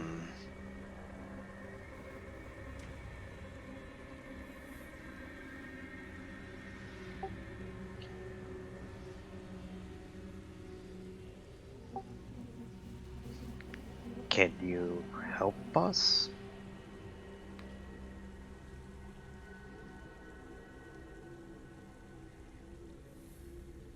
Nothing happens. As the seconds pass by, the lightning retracts. Regmore once again, for all of you, has teleported back up to the stone. Or the crystal. Sorry. Reg, seriously, what did we just say? I just need 10 minutes. Back up. It's talking. It's You can explain this to us when you back up. Please back up. Let Othala investigate and let him identify it. It seems like it wants us to request something from it. You know what? Let me give it a try. I'm gonna cast Identify on the rock.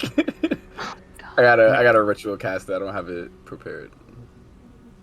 So that you're going to ritualize cast. It's going to take 10 minutes to ritualize cast. In addition, you have to touch with Identify. It looks like we're all poking it after all. Yep, so I'm gonna touch the rock. I'm gonna do it too. Pet the pretty rock, guys. Let's see if we can figure out what it wants us to ask it. What are you?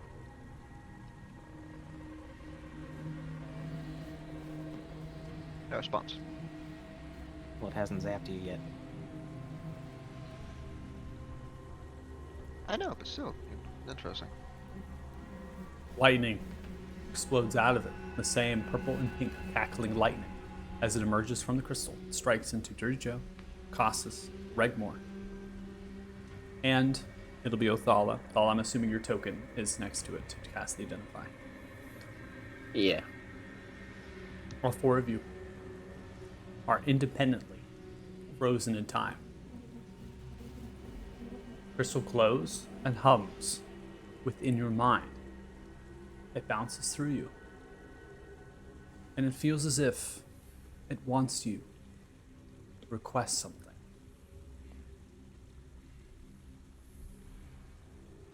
My request is what I'm doing right now. I'm gonna request it to identify itself. How do I beat Damodar? I request any info or aid that it could possibly give us. Dirty Joe, I need you to make an intelligence saving throw.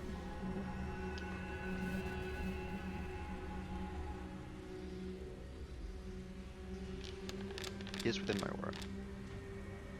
Natural 20. I'm the smartest hillbilly. All right. As the veil between time and space begins to bend, you too are taken in mind. The vision begins to form, and that which you most desire begins to unravel before your mind. As you're put in space, in utter blackness and darkness, you see two figures beginning to form. One of which is Damodar. Another one is an amorphous creature of purple and pink lightning that's shaped with an obtuse torso, long outstretched and bulky arms, as it glows and moves and shrouds in the same lightning that has just struck you, as it moves and shakes violently. a world begins to form between you three. And as that happens, the world begins to crack.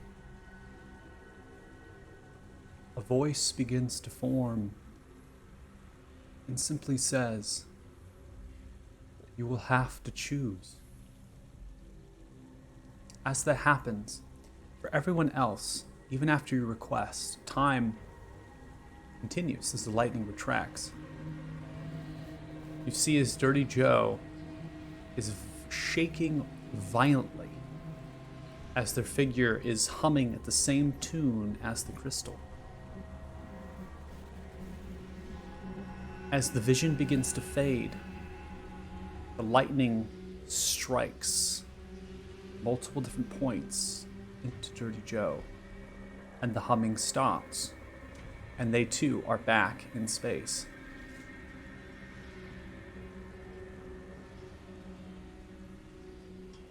Well, that was a hell of a thing. Dirty Are you Joe, okay? you have lost all memories how you got from the layer above you, the cavern above you, so the floor above you, to here. You don't know how you got from the fight in the cavern before, fighting those creatures, to here. You have no recollection of that. Guys, where the hell are we? Where we were before. Where we was fighting bug monsters before. How did we get from there to here? Did I get knocked out? Did they get hit me? What happened? I hit lightning. Do you not? Are you okay? Do you not remember where we did? I mean, I don't feel particularly injured. All right, let's Why is there a giant glowing rock in front of me? let's step Okay, away. let's back up. Can we back away from the rock? Come on, Joe. come on, I'll Joe. put my arm around him and pull him away. Yeah, I'm gonna help. Dirty Joe, please make a wisdom saving throw.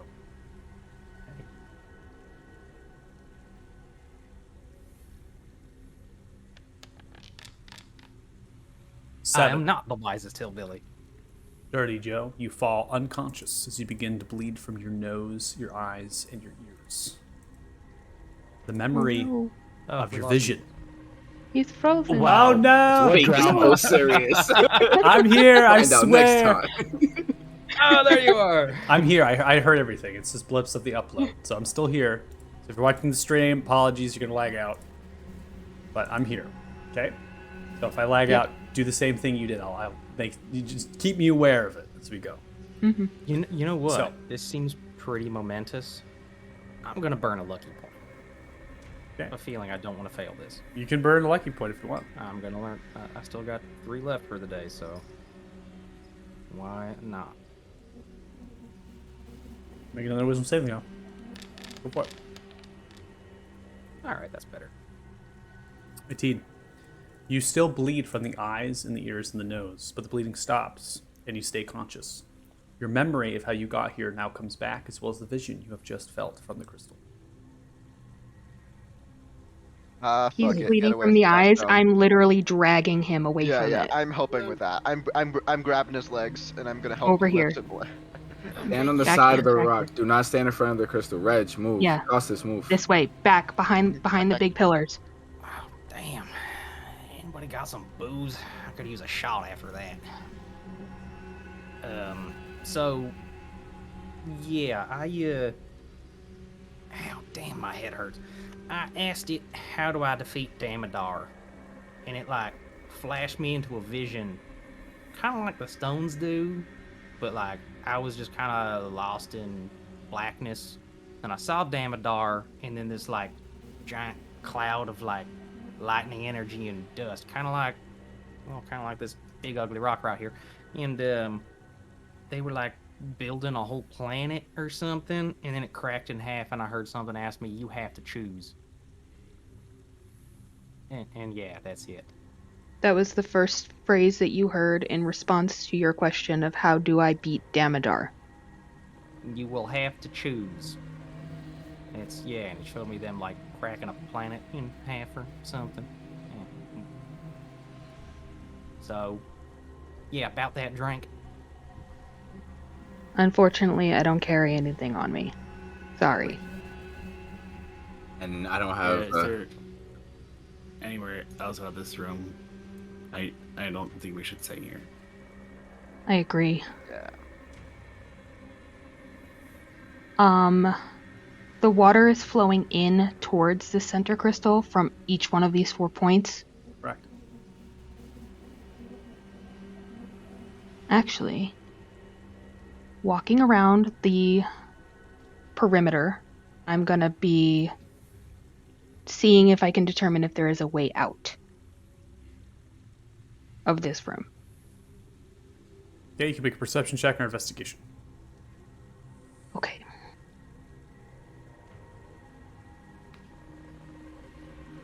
Perception's better.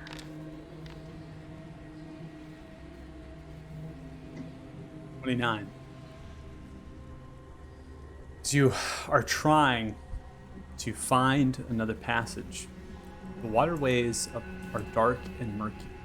They're also underground. So the water source is emerging from underground, high up to here. Mhm. Channels themselves would be impossible to be able to swim up them. There are no hidden or other tunnels, passages you find in this chamber. To you, this is a dead end. We have to go back the way we came. Well, hopefully the swarm ain't still around. Oh, wow, I can remember stuff now. That's weird. I'm sure they're still busy. I guess we'll find out.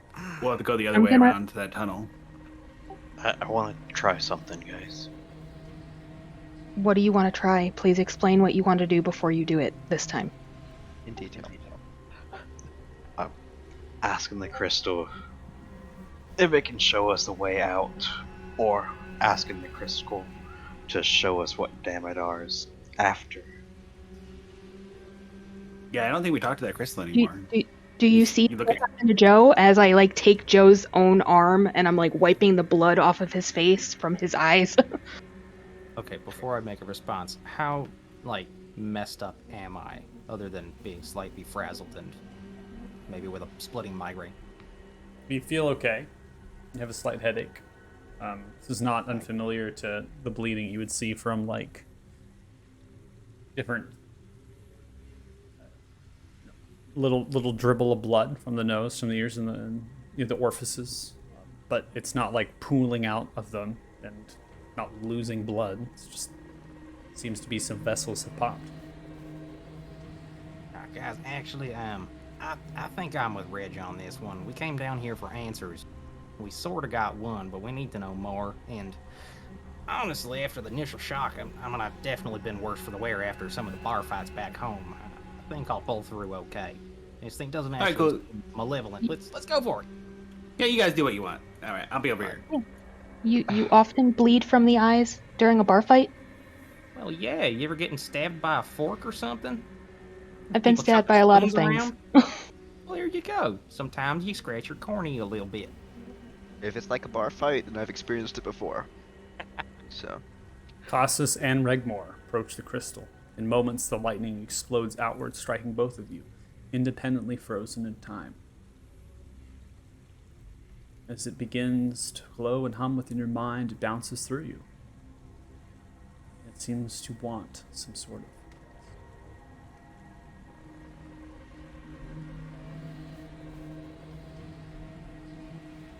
Can you show us the way out? I am going to ask, should we trust Tresgal? Ostis, please make an intelligence saving throw.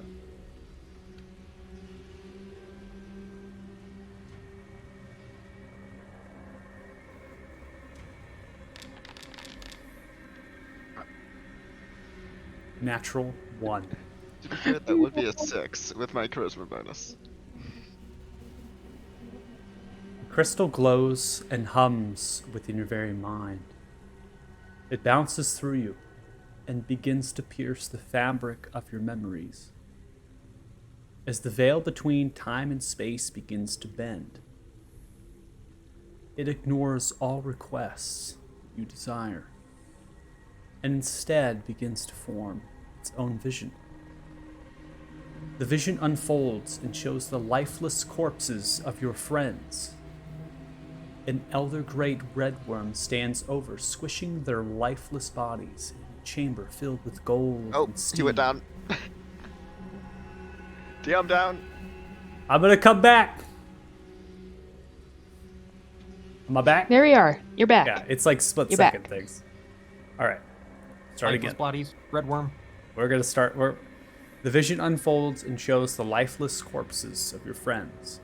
An elder great red worm stands over, squishing their lifeless bodies into a chamber filled with gold and steam. It laughs and billows to itself. You weak, pathetic lot. How dare you defy me? White flame engulfs you, vaporizing your flesh. You begin to lose yourself. You feel your mind and your soul being pulled apart. As that happens, the lightning retracts, but Costas is still struck by the lightning in repetitive nature. As bits and pieces of Costas's armor and flesh begin to be turned into sparkles of purple and pink. As the crystal is consuming them, time is very of paramount importance, as it now continues for the rest of you. I'm gonna try to grab him. I'm gonna go and grab him. I'm going to take out Immediately. some jerky, sit down, and eat it and watch. Yeah, no, I immediately am Fair. gonna run up and try to rip him away from this crystal. So before we get to anything else, we're going to go and take a break. So. If you're watching the stream, thanks so much. Apologies for lagging out, but it looks like it's very minor and brief, so hopefully it's not too much of a disruption. Hopefully it doesn't get worse and continue. We're going to hope. So we're going to take a 10-minute break. We'll come back at 6:14 p.m. PST. If you're watching the stream, hopefully you join us when we come back, and we'll see what happens.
All right, welcome back. Hopefully, you're joining us again after the break here. Just a public announcement. I'm lagging a little bit throughout, so that might happen again. Just FYI, just stay with it, and it seems to come back really, really quick. So, not a whole big of a deal. I'm gonna get our audio going here.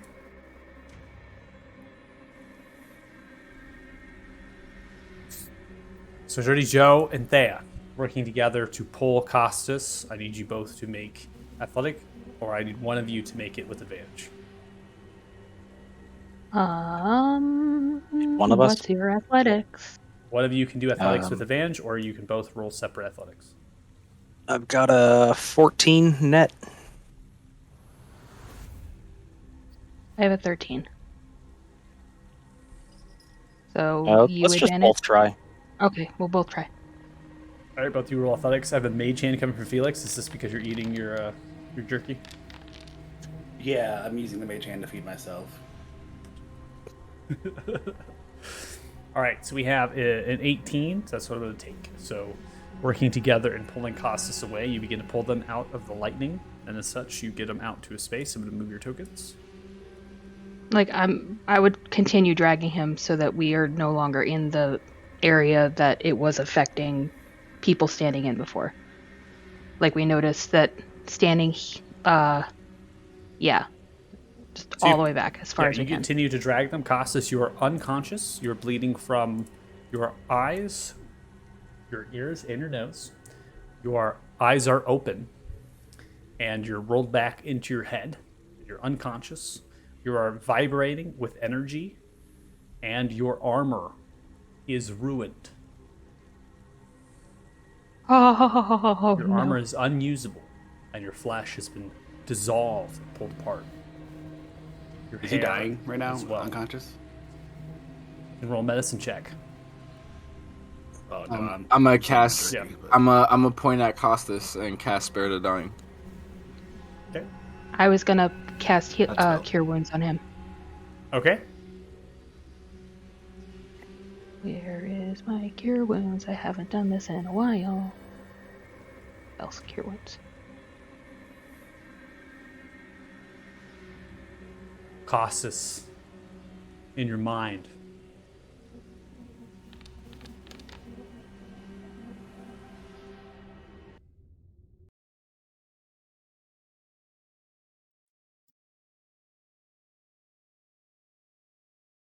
you are in a space of black and void. Fully armored, unharmed.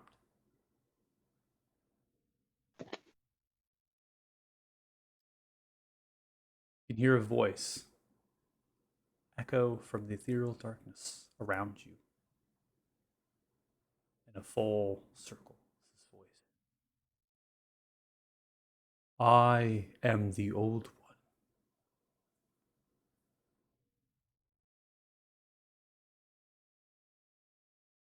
Hello?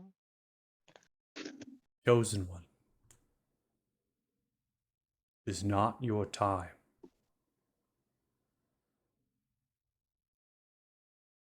You will come find me.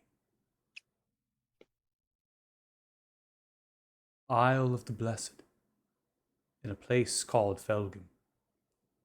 Go down to the Well of Nine Realms. Till then, you will be weak.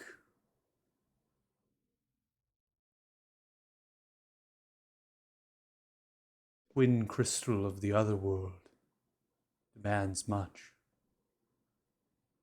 It is a cost and a relic of my power. You have been spared,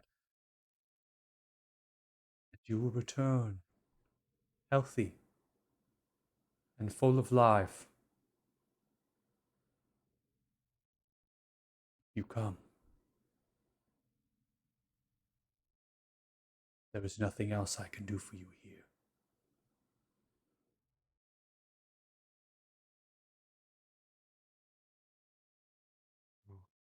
Okay. What exactly are you?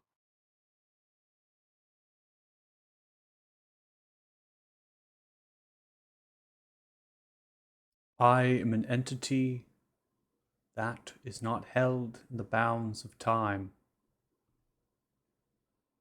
and I am an enemy of Damodar, and that is all you need to know.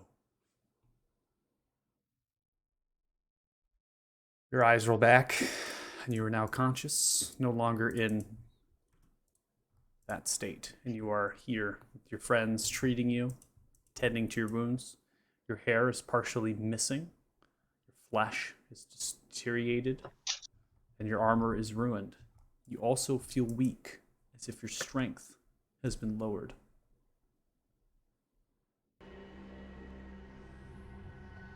Costas. Uh, Costas. yeah.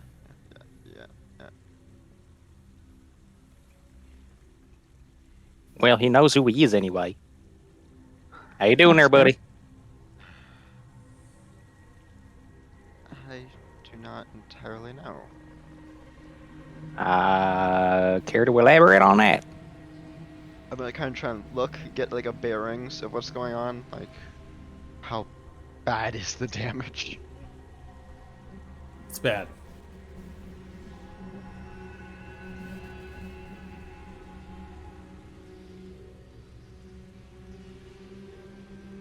Did you hear anything cool? Or did it just try to kill you?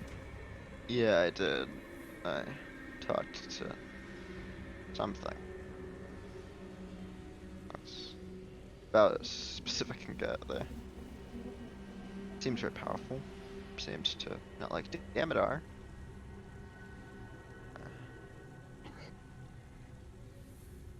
Well, all right then. Are you still at the crystal? Yes. The lightning strikes again and hits into you as time is suspended for everyone else.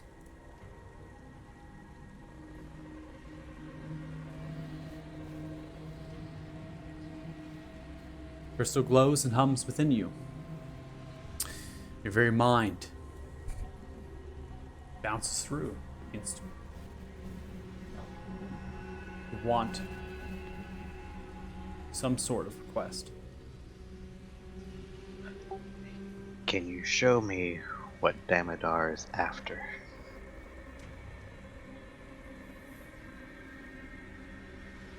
Please make an intelligence saving throw.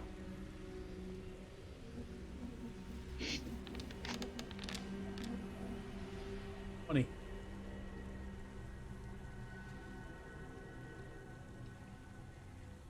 As the veil between time and space begins to bend, you too are taken in mind. The vision begins to form, and that which you have desired begins to unravel for your mind. You're brought to a place that is very familiar.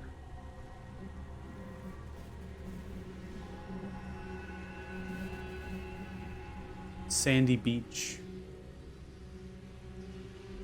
farms wrapping around a palisade wall, the rickety dock at your backside, a large bay,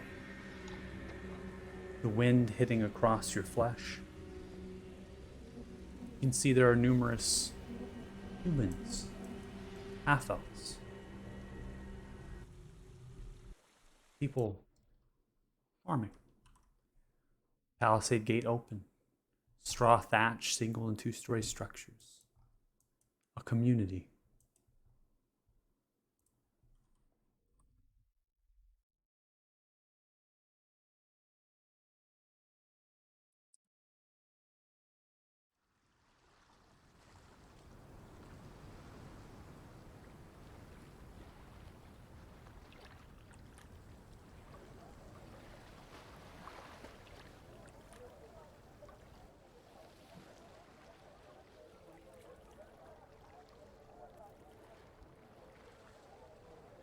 You see as you walk through the village,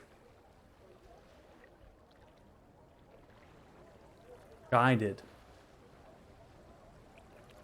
by some sort of figure that begins to emerge in purple and pink lightning as it points. Passing through people, you move right through them. As if you're not there, but you are. People are peasants, poor, farm folk, fish folk.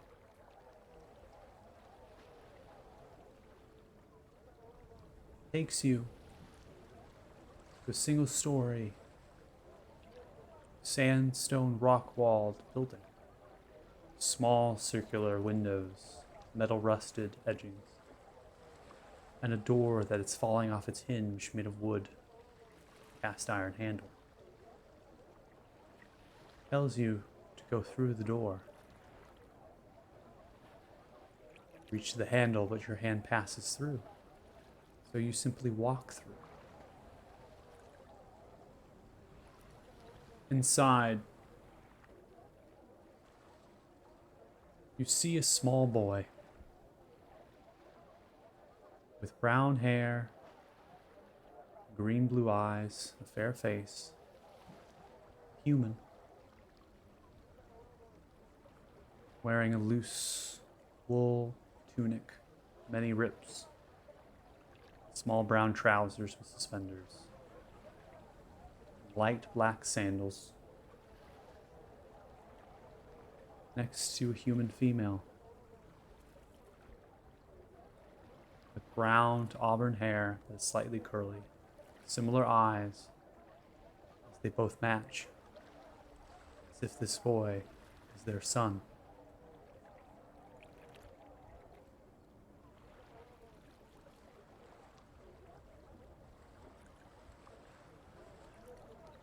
Mother calls to the boy, calls them Hadrian. Hadrian goes over to fetch a clay pot from a nearby cupboard, the mother working on some sort of pie on a loose rickety table nearby a cobbled oven.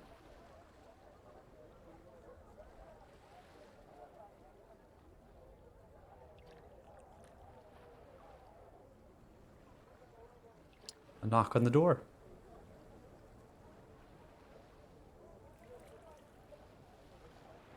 The door, boy running, opens.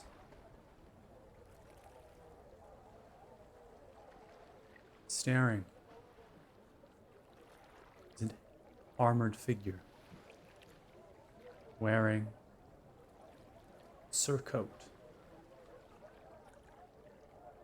that is oh so familiar to what you observed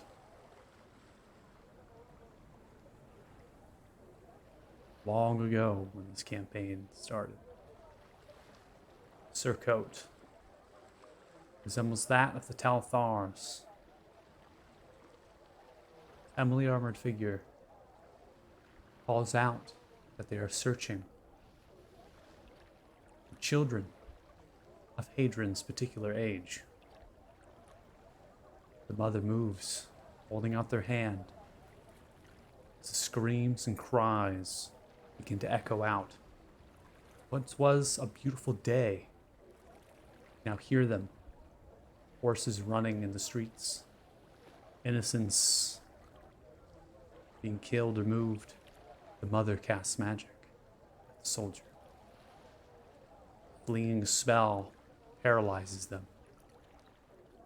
Yells at the boy to run, grabbing their hand, stepping over the soldier's body.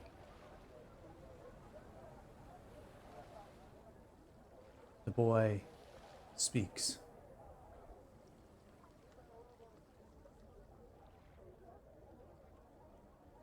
Why are they here?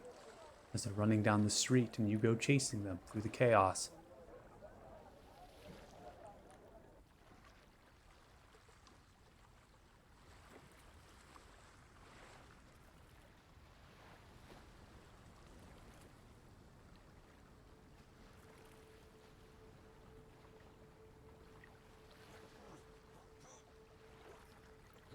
Wanted.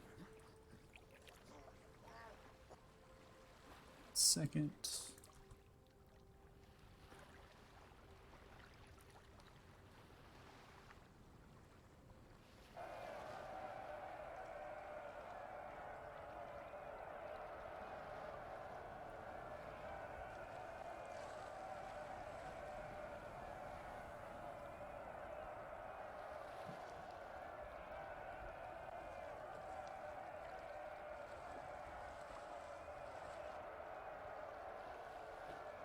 Boy yells out. Mother does not respond and continues to push past.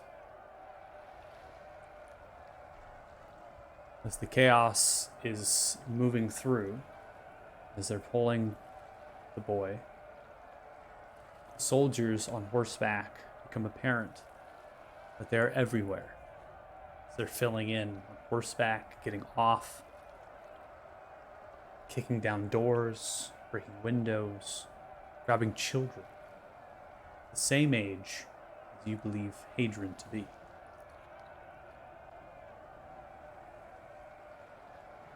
Boy continues the same. Why are they here? Mom, what's going on? And this same language continues. Then the mom stops, grabs the boy by the shoulders and looks.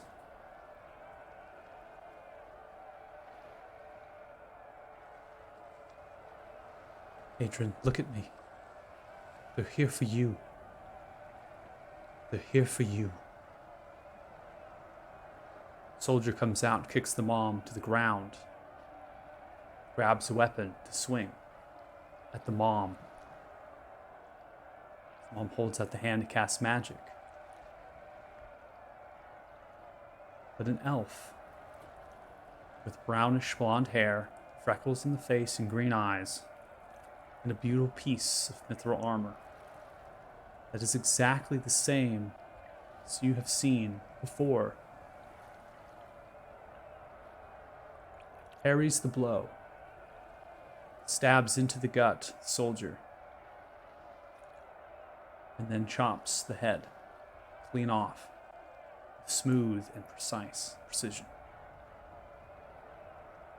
Gwen grabs the hand of the mom, lifts her up.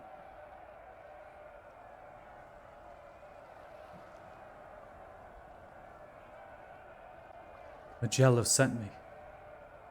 We must get you both to safety. Come, now, quickly. I have a boat at the docks. There's no time to explain. As they begin to head the direction that you walk through, pushing past, this elf.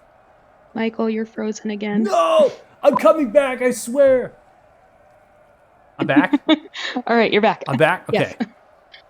As they push past, heading in the direction where you have walked through. That's actually pretty good. Not too much time. It's like 43 minutes before I crash. Push past. It's a long narration here. Bear with me. Push past, head in the same direction as you made. The elf continues to protect the mom and the boy. But eventually they get to that same palisade gate. And soldiers are there, begin to enclose. The mom lets go of the boy's hand and uses their magic in a flurry, killing 3 at a nearby house that are making their way out. They're stopped on their knees at the palisade entrance as the elf and the boy are nearly pulled to the sand with soldiers at their backside. And then, Regmore, the most interesting thing happens. That you all appear on the beach.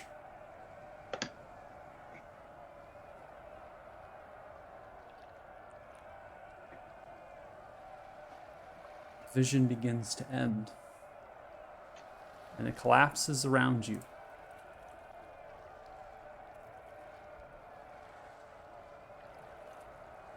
Sounds of the shouting end, the sounds of the waves end. As you're back here, you're humming, lightning striking into you. You begin to bleed from your eyes and your nose and your ear, shaking violently. No recollection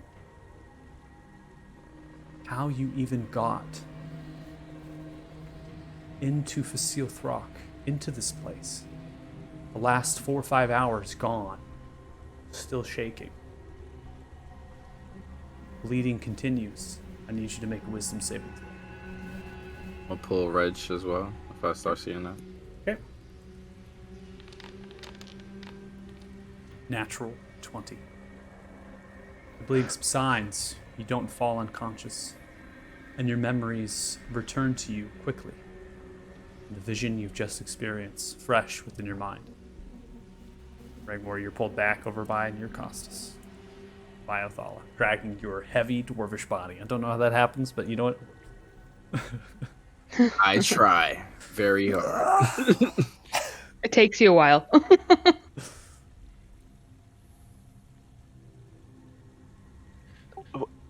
Who?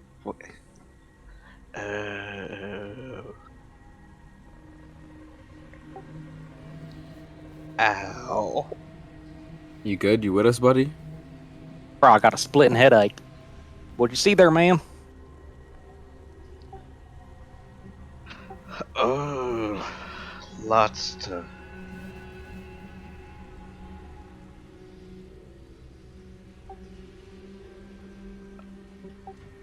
Yeah. Guys, should we get the hell out of here? Yes. Can y'all walk? Costas, can you walk? Can I walk? You can pick yourself up and walk, but you are weak. You feel your arms. You need a looking hand, over buddy? your weapons. Your strength score is no longer 20. Your strength score is 16. What? I'll use the mage hand to clap itself. I give him a hand. Nice.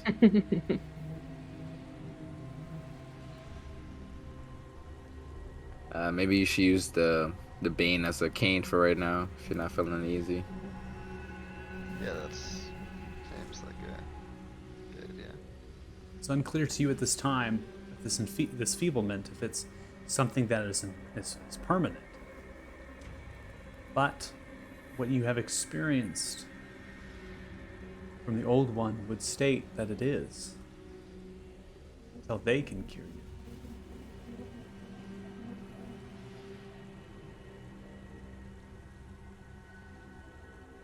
Well, we tried curing, and well, you feel like weak, or is it? Very weak. I mean, I suppose by normal person standards, it's not that bad, but like, normal.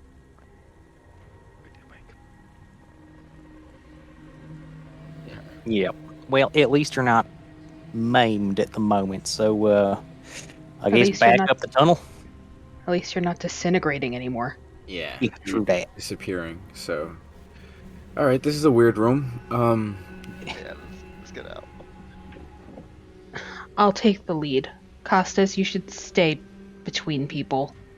Yeah, I'm a paladin without armor. I'm pretty much. Oh, Is he Isaiah, still you're forgetting wearing buddy. his armor? The armor What on buddy? Costas is still there. It's Right. not usable, so your AC is 13. Yes. Yeah. Your buddy Reg, Reg, he's not with you right now. get over here. Hold Joe's hand. Hold my pocket. I got three people forming a conga line behind me. It's fine. Yeah, I'll be right there. Group has propensity to get themselves killed. Evaluate other adventuring parties. Done. All right, let's go. I mean, you're not wrong. Although, Writing that what down, other but- adventuring parties have this I- kind of much fun? I have a question about his armor. It's ruined, so it's unusable, but is by him wearing it, is it still making a lot of noise? Correct. So take the armor off. If it's unusable, leave it. Okay, I'm gonna take it. Oh, I'm already actually not wearing it anymore. And just change it to a fellow or coat.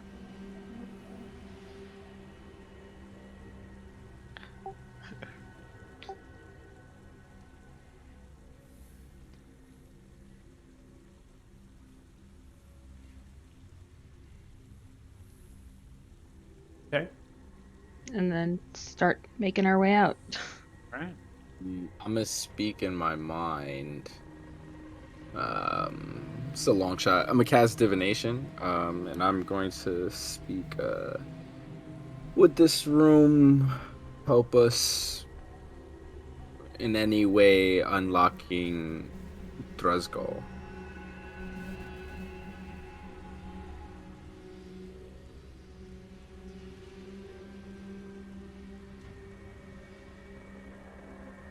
No.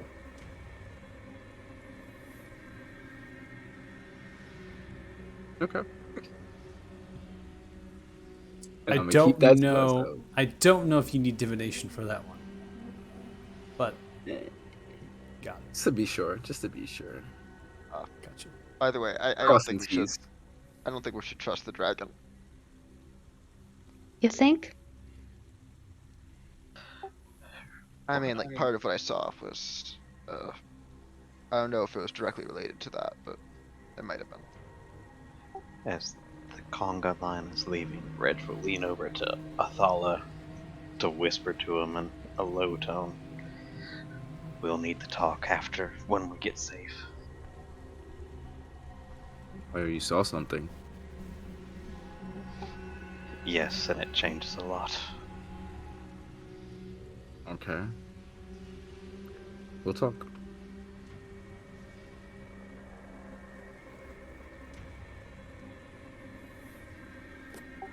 Let's go, blind people. So are we passing by the dragon again? Is that a plan? It's the only way we know how to get out. We still have another hallway to explore. So.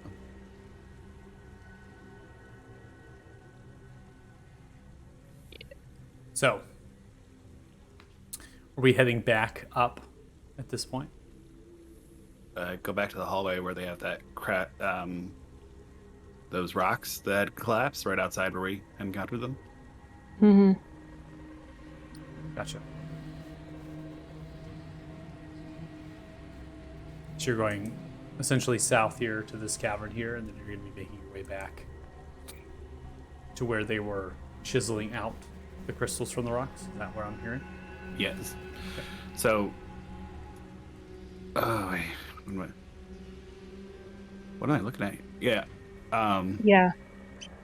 Are these connected? I might have missed that.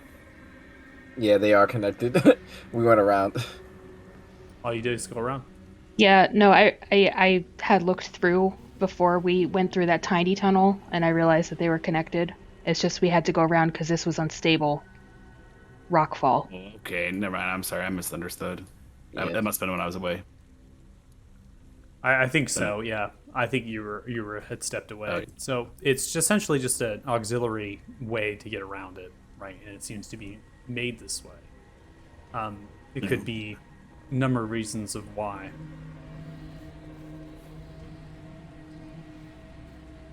Just real quick, did we ever, maybe if it was on well its way or not, did we identify what this stone is that they wanted me to grow more of, just in case? So this is No. different than what we saw inside. Yeah, this is Correct. different. Does anybody know what this is? I'll find out. Reg will look at the stone. Also, there and- looks like another path here. Yeah. I do just like a nature check or something, see if I know what this stuff is. And You I'll, can do a nature check if you'd like. and I'll Let's- ritual cast divination. I mean, Huh. if I Reg will investigate the stone to see if he can recall anything from the Dwarven City or mines, if they talked anything about it. While we're here, Cautious like to think if he's ever heard anything about a Great Old One. Okay, so I need you, Cassus, to. Are you asking your party, or are you making a history check? He's gonna try to do it himself for now. Maybe if he has. Okay, so make a history check then, and then Regmore, I need you to make a history check. Nature check of 3 is not coming up with anything. Looks like a rock, some cool lights. A shadow rock. That's right. And then you're casting identify, but you're ritualized casting identify. Okay, and then Felix, you have come into a cavern with the stalagmite pillar at its center, with the kind of a ceiling height of roughly either 6 to 12 feet or so. It seems to just have a lot of debris and rubble around it. It could have been an area that the had excavated through it. You're finding remnants and bits and pieces of rock around that have been kind of chewed and gnawed. So this could have been filled with the same materials on the outside. They've just kind of gone through and processed it. You also notice that this over here has been recently tunneled. The creature might have gone through it to get to the other side. In the same fashion over here, it's been tunneled as well, suggesting that they kind of tunnel through these cavern and chambers, and they close the tunnels on their backsides. But could be that maybe moving a couple rocks. Who knows? Maybe the tunnel's big enough for you to fit through, but you might not want to chance it. But they look like they moved to chambers you've already been to. Just based on just kind of looking at the walls, we're knowing where I'm at. It looks like it goes to these other chambers, right? Mm-hmm. Yep. Just go back to the group with them if there's nothing else to know. Okay. So we have a history check of 14, Costas. Costas, you have never heard of what has been described with your education and your tutelage. You would have never actually heard of what this thing called itself. Regmore, a 17, and then you're adding another proficiency. You're adding a proficiency bonus to it, I believe, right? Because of stone cunning. Yes. Double your proficiency bonus to the check.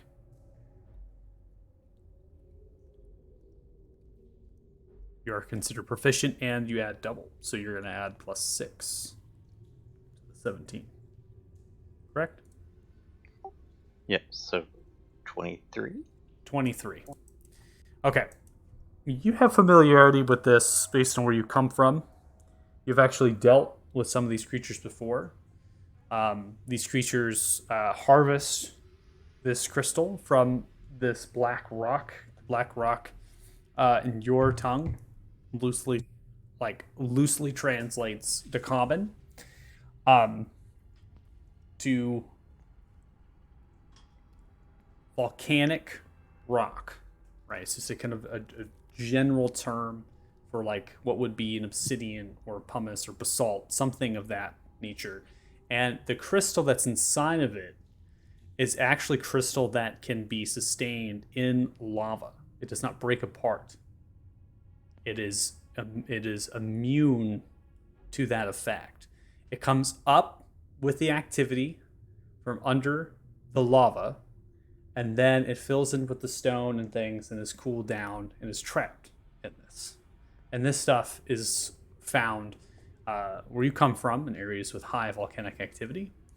And these creatures use it as a food source. So they are kind of go through and chew. It does not have a whole lot of value besides that it's rare. And it makes for beautiful jewelry, and pendants, and other sorts of things. This, in terms of if we relate this to a precious stone, this would be a version of an opal. So that's the kind of the coloration. Opals have a lot of different colors to them, and so this is creating almost like a rainbow chroma-like lighting because it's diversified in its coloration patterns and it's fit into this. Now, it's not necessarily an opal. It's not necessarily a crystal. This is a type of material that would fit into both categories, precious stones and crystal, but it has that really innate property to it of being completely resistant to fire, to heat, immune to it. Right? So that's something that's very prized after. So yeah, it's worth it. I will relay that to Othala about what the stone, the lava, the volcanic rock around it, and then the properties of the crystal itself. Do I get that same information? My spell. So if you take the 10 minutes of virtualized casting, you can understand the properties. The rock around it, there's nothing, right? There's no properties to that. But what's inside of there is showcasing to you that it is immune to flame, to heat, and it's giving off that permanent light from the properties, mainly of probably having so much energy over time that it's giving off that dull light. It's absorbed it somehow, but it's immune to the flame and the heat of once passing through. As far as its name in Dwarvish, the way that you would phrase it, is Lipthrock. That's the kind of the name that you have put towards it, and it's what dwarfs in terms of jewelry and things. But no dwarven clan is all accessible, right? So not every dwarven clan can access this. Only areas that have this level of activity, right? That this is found, and it's goes even below mines. So if you have like a dwarvish mine, and you're trying to find some sort of volcanic activity, you'd have to dig further than mainly your common iron and your gold ores. You'd have to go even further to that to find this stuff. Okay. I'll look over at Reg. This can be really valuable. Definitely to us. Yeah, I mean, it's rare, even to precious stone standard, kinda. Yeah, the magical properties alone, even if we're thinking just a sale value, it's pretty valuable. But I'm thinking more like, and I'll nod my head over towards Costas. Fix, he had a giant gaping hole in his armor, and now he doesn't have any. Maybe this might help him out, so I can put stuff together. Joe builds armor now, But I mean, I guess. I mean, it's mostly used as pretty jewelry, but I guess you could do armor out of it. I don't know how durable it would be. Yeah, I'm thinking more of a kind of a gesture, like present for him, just to feel bad for the kid. Meanwhile, Yeah, Costas but- is literally right there listening to the conversation. I mean, We forget he's blind, not deaf. though, the amount of that we have to harvest to do that, I don't think we're capable of carrying that all out. I don't think we have to harvest a lot. It's enchanting probably won't take too much. Probably need a couple rocks. Plus, we have a bag of holding. We can toss a couple bricks or something in there and keep walking. I'm just saying this could be valuable for us in the future, and we don't have to take the whole thing. This is their food source. I don't want them coming after us because we stole their food. I don't want them eating it either. Exactly. So we take a few pounds, probably like 10, 20 pounds of it, and move along. Okay, Reg will take out his mason tools. I'm not sure what all. If a hammer and chisel is included in the mason's tools or not. You're gonna start chiseling away 10 to 20 pounds of the rock. Try to. All right, go ahead and make a check with your mason's tools. I love DM questions. They're like both as a player and as a DM. Like, you're gonna try to climb up this 1,000-foot wall. Okay. 22. You kind of begin to work on it, chiseling away. It's essentially kind of removing layers to reveal the thrip rock. The material of stone here that you're dealing with is very temperamental, and you're doing as utmost care as you possibly can. 30 minutes have passed by, and you have just gotten to a proper vein that would yield you a size of 3 pounds. You can attempt to proceed further with your check, and you imagine it would take you another hour to remove this 3 pounds of rock without damaging it. I guess we're miners now. I'll take the 3 pounds of it, put it in the bag of holding, and then try to chisel off just a decent specimen of the lip rock and the volcanic rock around, to then present up to when we find a lapidary or other dwarven clans to present it. So you're going to take the next hour taking that 3 pound chunk off.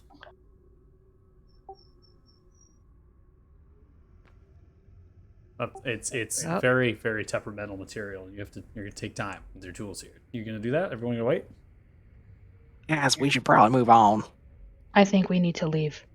If it's a group decision here, if you want this, you can have it. I'm just telling you that this is extremely temperamental. It's like trying to chisel out a statue in record time. It's just not going to happen. I mean, it could. I'm just saying it'd be useful to us. If we want to leave it, we can leave. Yeah, we're not gonna wait to do that. If you can't get it now, let's go. Yeah. No, we don't have time for this. Can you try to hit it with a hammer or something? Break it off? Use magic to chip it off. It might still work, might not. Let's just want to take the chance. Yeah, instead of trying to get the lip rock itself and chisel out 3 pounds of it, just breaking off chunks. Okay. Breaking off a chunk. All right, you break off a chunk, you get about 2 pounds of rock and 1.5 pounds of volcanic rock. So it's kind of just all in one piece. You're able to break it off. It's not very heavy. The rock is very light. The stone is heavy, so it's mainly the weight and something you can put in the bag of holding. Yay! We have shiny rock. All right, let's go. We got shiny rock. Sorry for the wait, guys.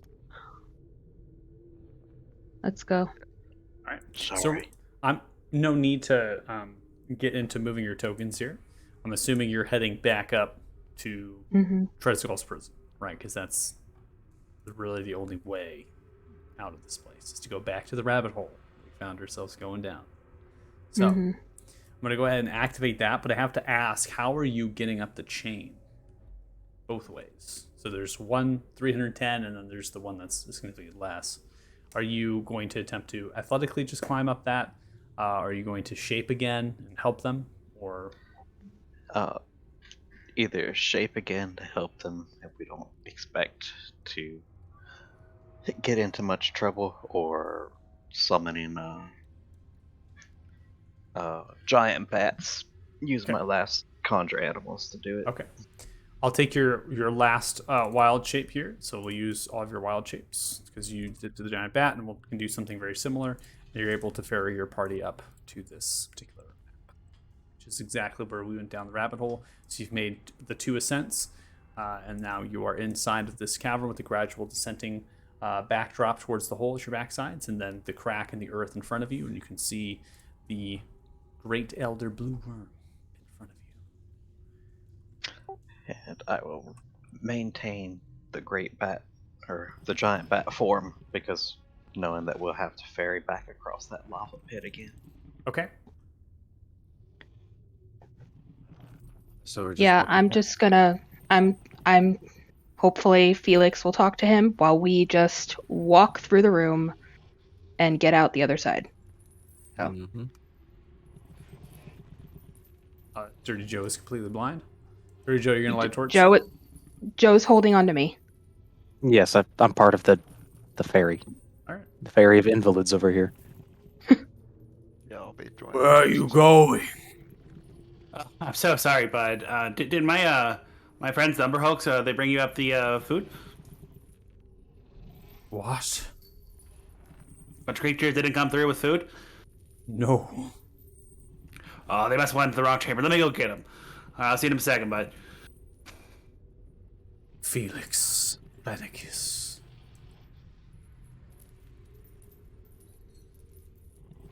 Scoffs, lowers the head down.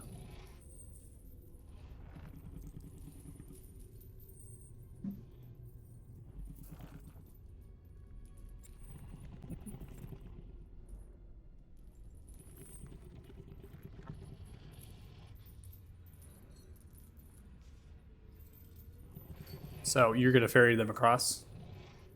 Yes. Okay. And I'm gonna pull you all back across. There's no need.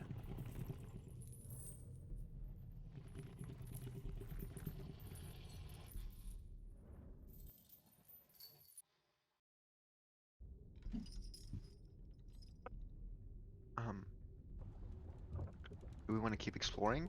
I mean, I don't want to. We want to try to find a way out. Yeah. Okay. Seems about I could expect. Yeah. And set the dragon path. So we have that crossed out. We have 2 more. 3 more. Vision. Well, you have a way out, and it's back to the Golden Gates. Yeah. If you wanted to get Actually- out, you can. Full of swarm fighting undead ghost things. Umber Hulks. Where did they go? I don't know. They're They fighting, went like- somewhere. The fighting at the entrance might don't have any vision? ended by now. Yeah, neither do I. All right. The fighting in the entrance might have ended by now, and as long as we're quiet, they don't seem to detect us. If we're careful, we might be able to sneak out. 3,000 of them. I mean, aren't they working for Felix now? I mean, that's what I'm saying. Like, oh yeah, but then the Umber. They- I'm assuming the they Umber want Hulks haven't gone to- yet. But if They the want Umber Hulks to have do gone, a thing. Are they going to press gang him into service the second they lay eyes on him again? Like, if we can get away free and clear without ever bumping into him again, that seems like the better option here. Is there another way out we can find? Yeah. Do any of these 3 passages, I'm pulling a Gandalf, smell less stale than the rest of this place? Make a Fresh air. Make a perception check because there's fresh air to the north that's flooding into this chamber, so it's going to be incredibly hard for you to smell additional fresh air filling Cool. space. Nope. Yeah, with 17, I mean it's coming from the north, right? With the All right. Let's just be systematic about it. You know, I want to try continue. something. Ah, I can't smell shit but lava and brimstone. Can I investigate this door? See if pull the lever, portcullis gate opens, lifting up at the 12-foot ceiling height, revealing a chamber that Always. continues to the south. always means we might run into the lich if we keep going down The random roads. fire- We can kill it. As you Anyway, pass guys, by this- on the western side here, you can see that there is solid stone that runs kind of through a metallic grate into bubbling lava. And they form plates with different shapes. These plates are somehow not melting. They're not hot. And they sit slightly elevated than the middle grate. Plaques embedded into the stone tiling before proceeding through scribble small riddles. A statue on the other side is amorphous with a robed figure and a scythe that points in the direction of the stepping stones. The first one states, I should not and will not end up on the same as I did before, or I will truly end up in a roar. And I will copy that into chat.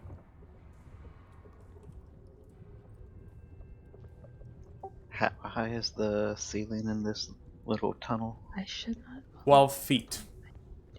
So you're still a bat, right? And I'm going to Yep. shape you now, so that way we can have you in this form here. Which one says that? Pop through the wall. That's the first one. That one says it. Mm-hmm. Felix, as you look east, Okay.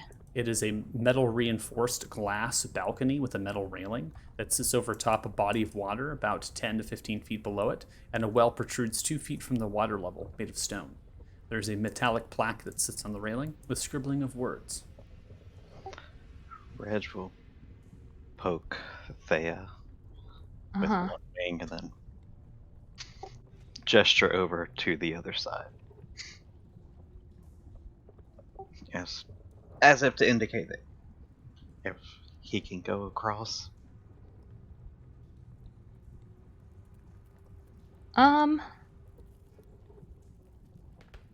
That would probably be fine, but I would like to see as much as I can from where I am if there is any indication that a flying creature would trigger something going through here.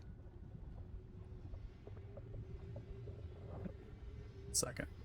You can make an investigation or perception check. Your call. Okay. It's a very interesting question. Not sure how you would. I'm assuming you're trying to look for like tripwire. Yeah, or I'm sorts of- looking for like tripwires or like fissures in the wall to see if like something's gonna get a flying creature. You don't see anything.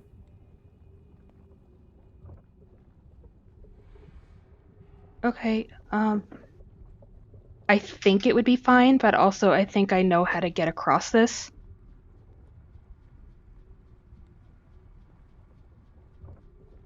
So Costas it's up and to you, Dirty Reg. Joe, coming up to the second and third. The second one states, give me 8, but do not dabble, for I heat up quick amidst the rabble. Third one states,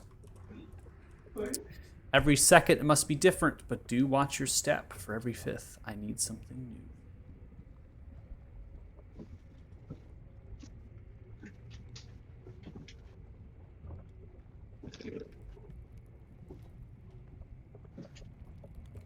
Regmore, you're just flying across? Yeah. Okay. You land on the other side. Looking All south, right. you can see that there are some sort of bubbling acid of some kind. Light comes from your north as well, wrapping to the west. Felix, same as to the north, but now you can see that there is two metallic chains that anchor 2 feet above both the balconies as well as some sort of bridge, and that runs towards a portcullis-like gate that you can barely see through. Is the hallway high enough that I could carry Othala across? You can. Pull the lever and open. The portcullis gate in front of you, Felix, opens. You're carrying Othala across? Grabbing Othala. Okay. I think I know how to do it as he's carrying me. Yeah. Yeah, am I able to move diagonally, or is it just straight lines? You can move Like chest. diagonally. It's normal movement as your character. Felix, Okay. I'm going to go ahead and pause it because we have a lot of things happening right now. You're all kind of going in separate directions, so we're going to make this in little tally-ho order. So Felix, you come to this one. This one simply states, just dip a toe, but be sure to cut it off first. This metallic plaque written in common, scribbled on with welded fingernails. That's the second one. I'm going to unpause it.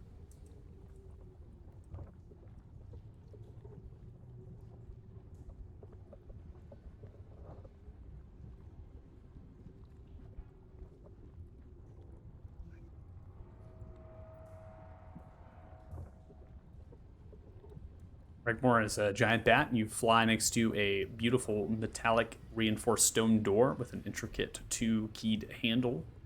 Kind of has 2 locks, keyholes to the left and right of a kind of a spiralized, kind of conical shaped handle, ensuring that this door is indeed locked. 4 portcullis metallic gates you can see through align themselves with a light of lava emanating from them, and that is towards your west. Othala, looking south, you can see that the portcullis gates are open. You can see that the acid spits and bubbles about 2 feet under black rock plateaus or bluffs that extend outwards. These pyramidal-shaped objects are 2 feet above the acid as well, forming spikes, creating very difficult and acrobatically needed challenges. A chest filled with gold riches, metal reinforced with a little bit of wood, sits piled high with gold with a silver key, neatly placed on top. And that is through another portcullis-like gate, the south side of the chamber you were looking through. Dirty Joe, you can move any which way. There's nothing, right? Do you feel that you... Yes, just to clarify, the one I'm standing in front of is the one with the give me 8 but do not dabble riddle on it. Yep, give me 8, but do not dabble, for I heat up quick, and it's the rabble. Okay, and I can't skip over any certain ones? Of course, you can still jump. Your strength score's high enough. Oh. Yeah, okay. In that case, stepping on the octagon here. Okay. Hopping over to the next one. Okay. Plink. Can I make a diagonal jump? 10 You feet, can. is that going to be... Mhm. Okay. Still 10 Blink. feet. Blink, and here. All right, so as you get to about the 4th or 5th one, it becomes apparent you have to move very quickly as they begin to stamp down underneath you, and the rest of them behind you go down as well. Steam, water, you hear something underneath the metallic grating open, floods into the magma, into the lava, creating this massive steam bomb of heat. And so you have to move very quickly. You kind of dive off at the last bit there, and then that begins to subside. But the plates are all down, and the steam bath cools off. Plates are all down. Well, y'all have to find another way. That was All fun. right. I'm going.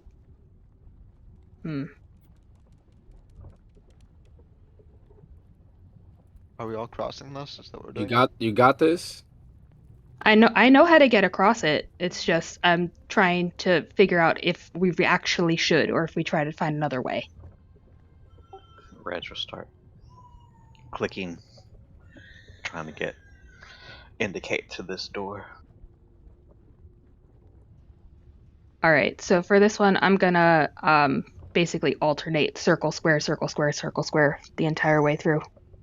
Okay. I want to see if that works because.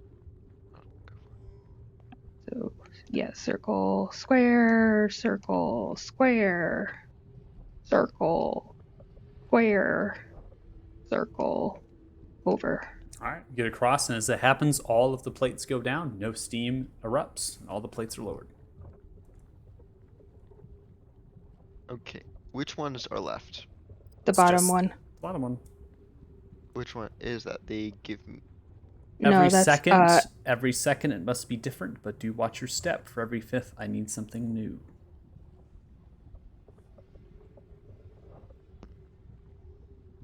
Okay. This one's the only one I'm kind of unsure about, but I think I'm gonna go for it. Um, I think it means, again, Othala, tell me if you're thinking the same thing. It's basically he has to do the same thing, alternate, but on the fifth step he has to pick the same one as opposed to a different one.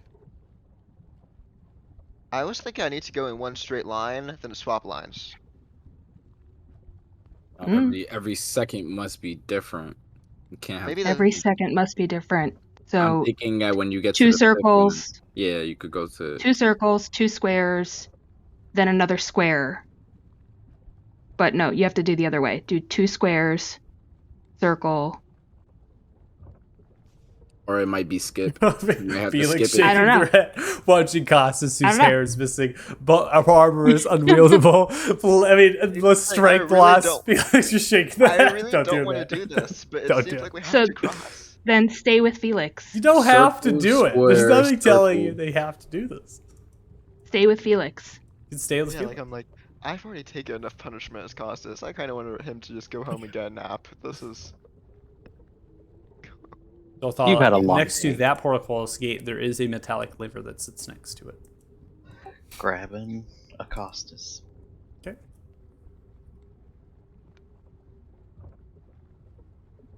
Grab a Costas, I'm going to move your token. And you are ferried across. Do you want me to check out this door? Yeah, I was gonna put my ear up to it, see if I could hear anything. I'll do the same if he's doing that. Both passively, you don't hear anything. Okay. I'm gonna open it. Okay. I am Turn not the- gonna open it. Turn the handle, and it is locked. Lock breaker, if he would be so kind. I will attempt to first check for traps and then unlock the door. Okay. First checking for traps, go ahead and make an investigation check. Costas, there is no metallic lever that sits next to these portcullis gates. Somehow these don't open with a lever. What you're doing is you're looking across, and it seems that there are 2 solid stone bluffs, and they protrude out into the lava that is 30 feet below. Stone pillars, metallic rods, metallic circlets, and loose rope can be acrobatically used to reach a solid metal chest filled with gold and a small bronze key on the other side. Investigation of 16. Does not feel like there's a plate or some sort of wiring at the back of the handle. Doesn't feel like it's trapped. All right, then I'll unlock it. Make a check with thieves' tools, please. Thieves' tools. Where are you? –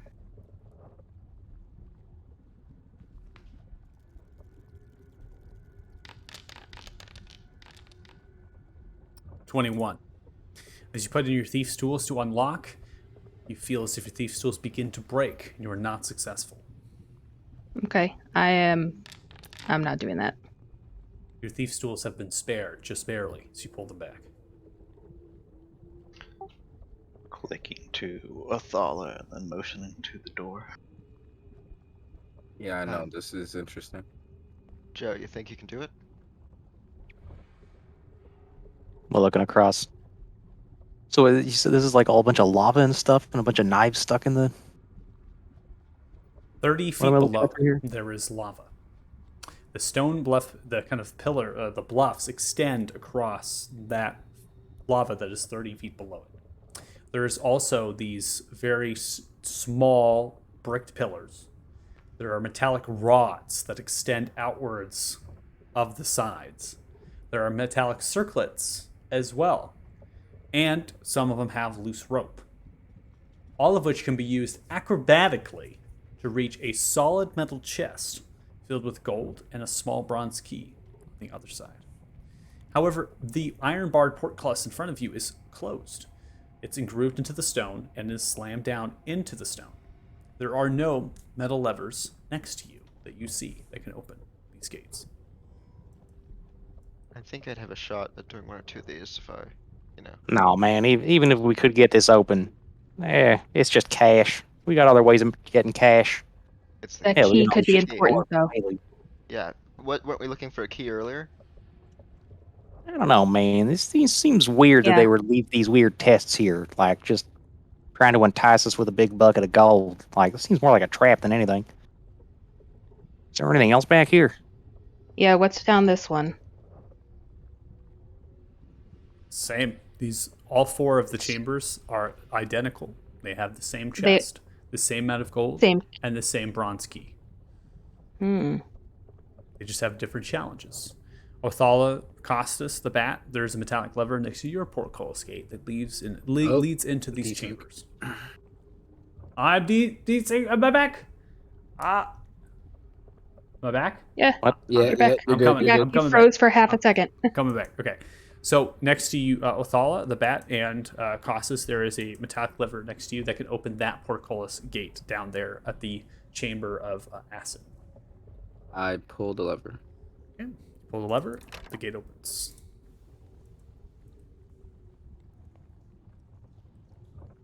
Reg, wanna help me out? Clicking and picking up Athala. To the far, all the way at the end. Yeah.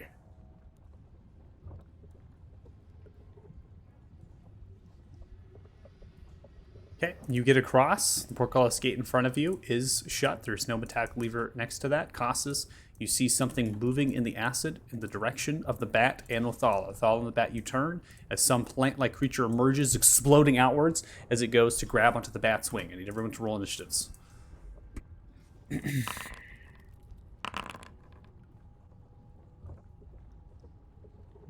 Oh, I'm rolling so low today. Do I still have my gift of alacrity? Yeah, it lasts for 8 hours. Still have your gift of alacrity.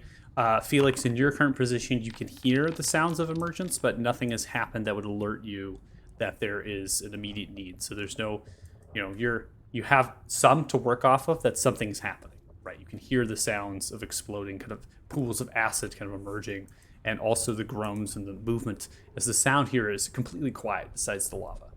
So you now hear the sounds of running in the direction of your party members and maybe yelling outwards. You can all hear that. Okay, we're now going to go ahead and begin combat. Thea, you are at the start of round 1.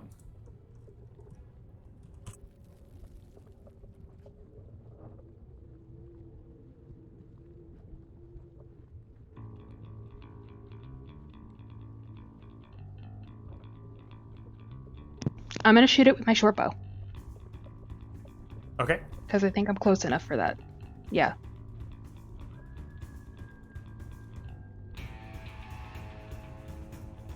Okay.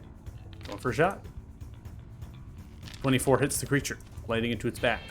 Roll sneak attack damage.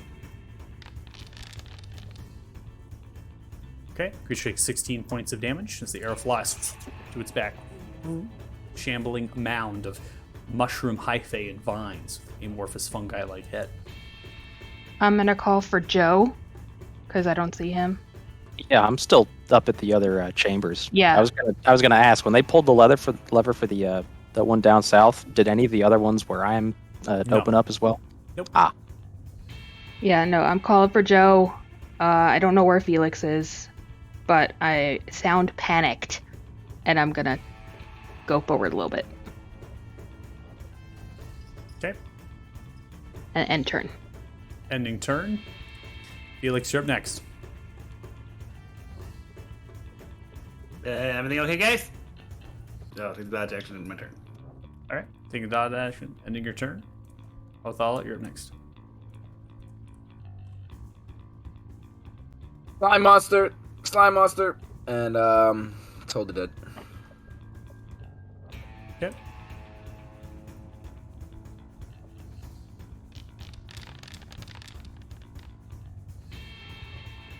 Right, the creature succeeds, takes no damage. With a strength score of 11, can I make a jump from this side to this side if I wanted to? You can. And these also as well are protruding out? They're the acid? protruding out 2 feet. Everything is 2 feet above the acid.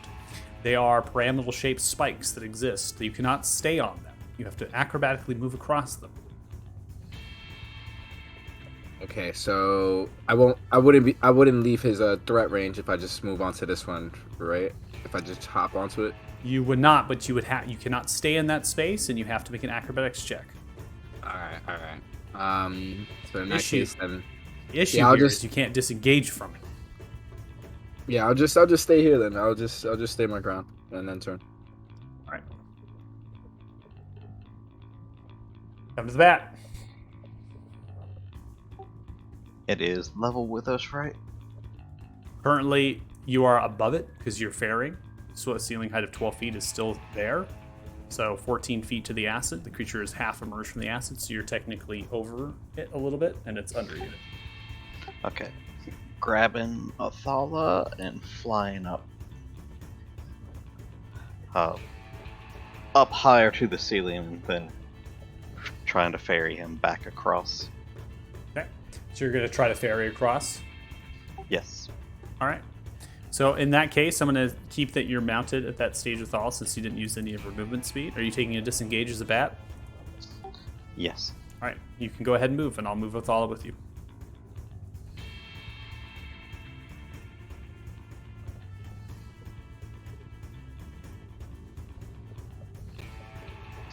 And ending turn.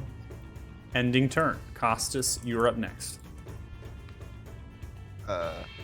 I'm going to walk over here and then yell out that there's a acid monster thingy. And then turn. That's so in character. There's an acid monster! Yeah, It's yeah, yelling. I'll yell out to Felix and stand next to Thea for protection. Then end turn. Now come to the mound. The mound I got you, buddy. moves, shifting itself, looks towards the bat, goes in for a slam attack with one of its large vine hyphae tendrils. 23 strikes into the bat, whipping across. 17 points of bludgeoning damage, smacks into the bat, into the wall, takes the next one up for a up-down strike, coming up and down in the direction of it. 14 is going to smack into the bat, deals a total of 12 points of damage to the bat. That means you, Regmore, are resorting back into your form. 5 points dealt.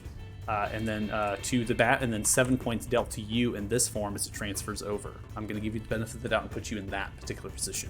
After it goes to the 2 slam strikes, it continues to stand tall and shift itself in the acid as if it's swimming in this pool, and ends its turn. Dirty Joe, you're up next. Heard something about a slime monster. All right, so I'm gonna quick pop over here. Okay, so that's my 30 feet there. Down the hall, can I see it? Is it in my line of sight? Yeah. Okay. In that case, I am going to shoot that guy. You have a lot of cover, right? So, but you as sharpshooter will negate all of that. So technically this creature is in 3/4 cover based on your party members, but not an issue for you. That's how cool I am. Slayer's Prey. And pew pew. All right, 14 as you fire off your first arrow. It does not land. Gets into the bramble, then slides off into the acid. All right, I'll try that again. Firing off the second shot. 17 is going to connect. Fires through. Does 17 total points of damage. Right to the chest of the creature. And end turn. All right, ending turn. Thea, top of round 2. I'm gonna shoot it again. Only bonus action, insightful fighting.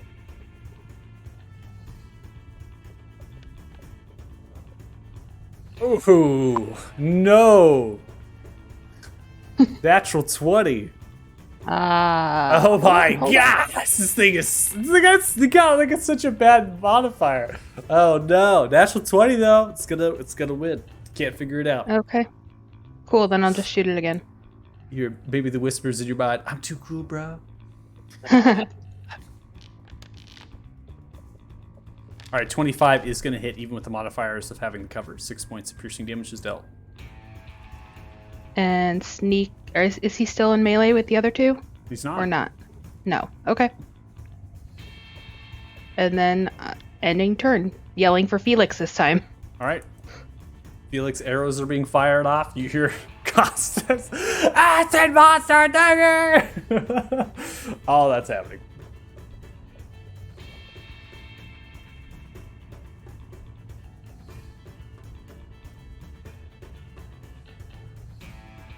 Yeah, sounds like they got it.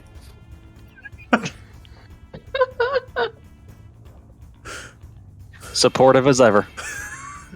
He has so much and so little faith in us at the same time. I love it. Well, I can see like cost is there, so whatever. Okay. You mean the severely injured, wearing tattered armor Costas? Very reassuring. Yeah, so I don't recall what this puzzle is at all, so I'm just gonna move forward 10 feet and bonus action Misty Step to that hallway. Okay. Go ahead.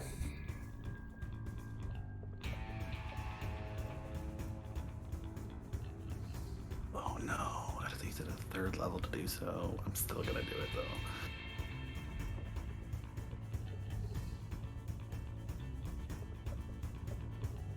All right. So as you Ew, go from gross. the one square to the second square, all the plates go down and steam explodes outwards. If you did not Misty Step, this would be absolutely dangerous to your health.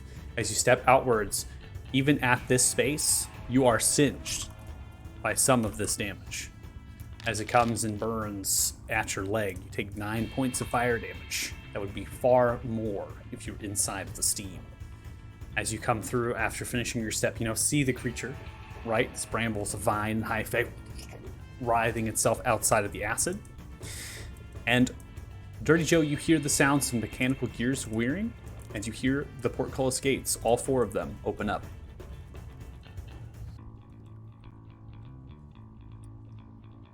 You're north. Wait, that's sorry.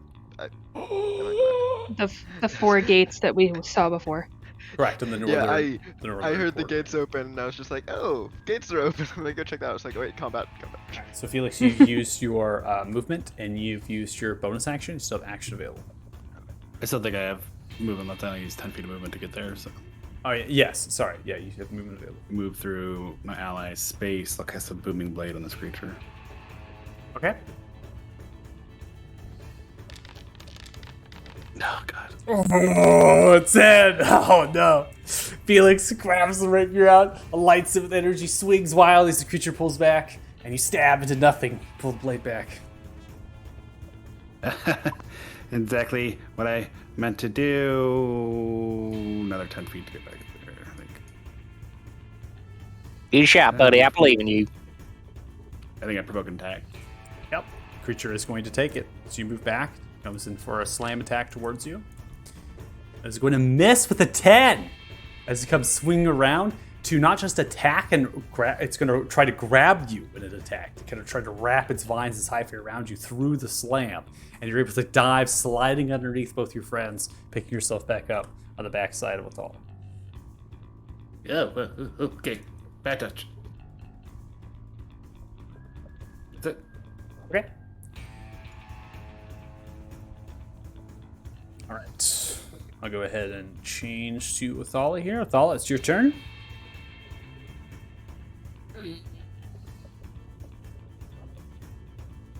Rinse and repeat. Rinse and repeat. Hold it. Creature is going to fail. Take 17 points of necrotic damage. As the necrosis begins to spread across its vines and some of its hyphae. Yeah, that's disgusting. And I'm going to move back a little bit here. And Okay. end turn. All right, ending turn. Regmore, you're up next. Huh.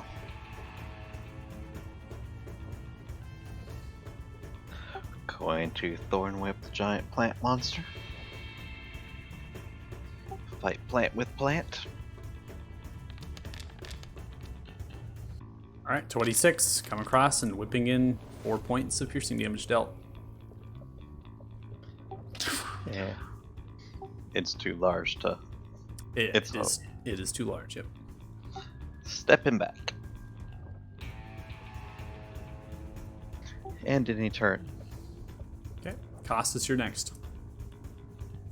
These Reaper scythes, like the Reapers have, do they look heavy? They're made of solid stone and they are chiseled out in the hands of the statues. They are indeed very heavy and brittle. So I couldn't like pull off the blade part and throw it at it? All of it's stone. Okay. You could break off the blade and throw it at it as an improvised weapon, but you're pretty far from the creature. Yeah.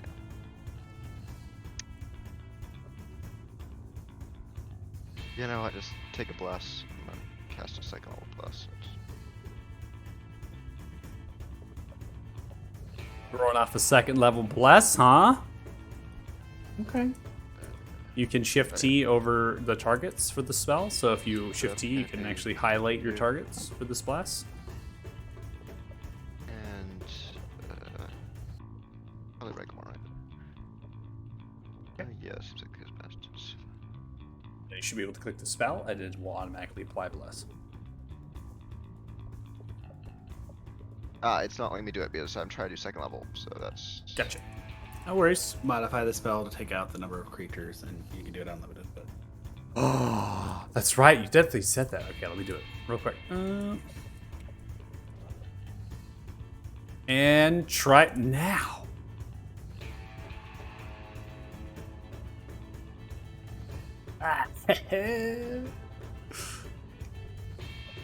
And then I will enter. All right, ending turn, we now come to this mound. It retracts and goes into the acid, disappearing. Now, as this happens, we come to the only person who, well, not the only person, but someone that has Slayer's Prey.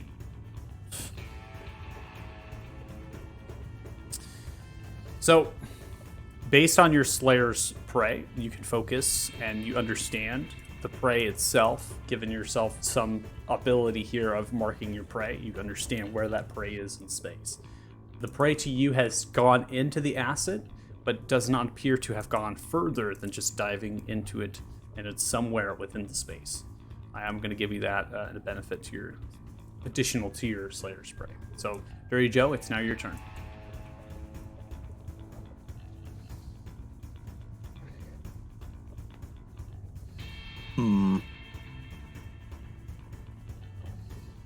Like, it looked like it was pretty hurt.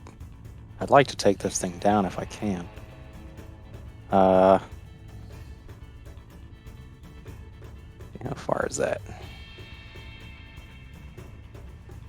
I'm gonna run as far forward as I can.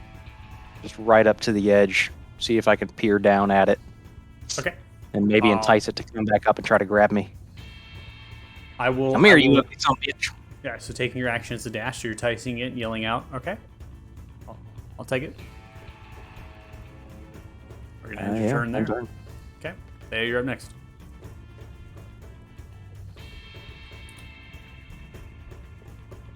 I have no idea where it's gone.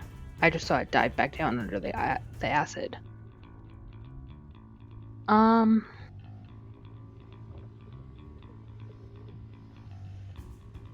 gonna hold my action for if it comes back up. Hold a shot. You're going to fire a shot at it if it comes out of the acid. If it comes back, yeah. Okay, sounds good. You're going to go ahead and end your turn there, and Felix, you're next.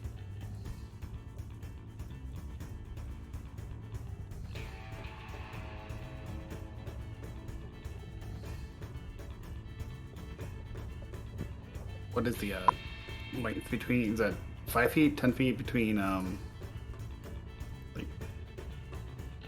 10. It's a 10-foot jump. Oh, okay. Can't quite make it. Where are you, Ezekiel? just gonna be here and hold an Eldritch Blast for if it comes within range. Okay. Sounds good. Othala, you're up next. I see everybody waiting, so I'm gonna do the same, and I'm gonna hold Toll the Dead. Okay. Sounds good. Regmore, you're up next.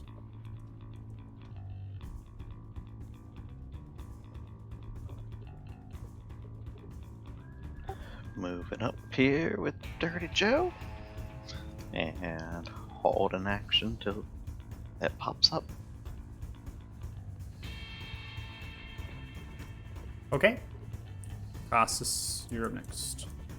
Yeah, I'd like to try to break off the blade part of one of these scythes.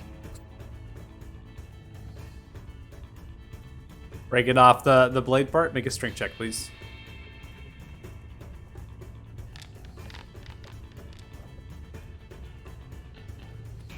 You go to break a piece off. It's hard, it's difficult, but you manage. It takes your full action to do so. Very good. And then done. Ending turn. Dirty Joe. Or your held can happen. A vine and tendril begins to sprout from the assets before this creature actually fully emerges itself for the held actions. It's just kind of reaching immediately outright. You do not perceive it. It has advantage on the first strike as it comes through. 19 strikes into you. As that happens, you take 11 points of bludgeoning damage and are immediately grappled as it wraps around, pulling you into, as it opens up its brambles, to shove you inside of itself. But before it does that, it focuses its next attack at the same time as you. It focuses its next attack at Regborn. This is advantage for being an unseen attacker at the kind of relatively the same time. Right? Both are coming out right. Both Regmore, you actually dive underneath it with strikes as it seems it could see you. Right, it's just reaching outwards. Dirty Joe, you're hit and wrapped. Everyone, go ahead. All right. I am trying to avoid, but short bow. So many, love it.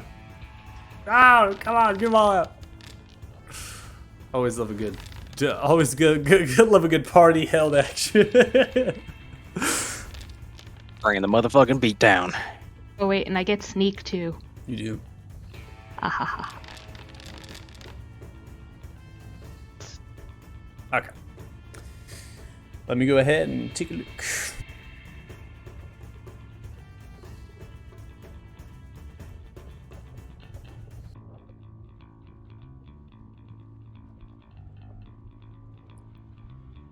So much damage. Okay. That's funny.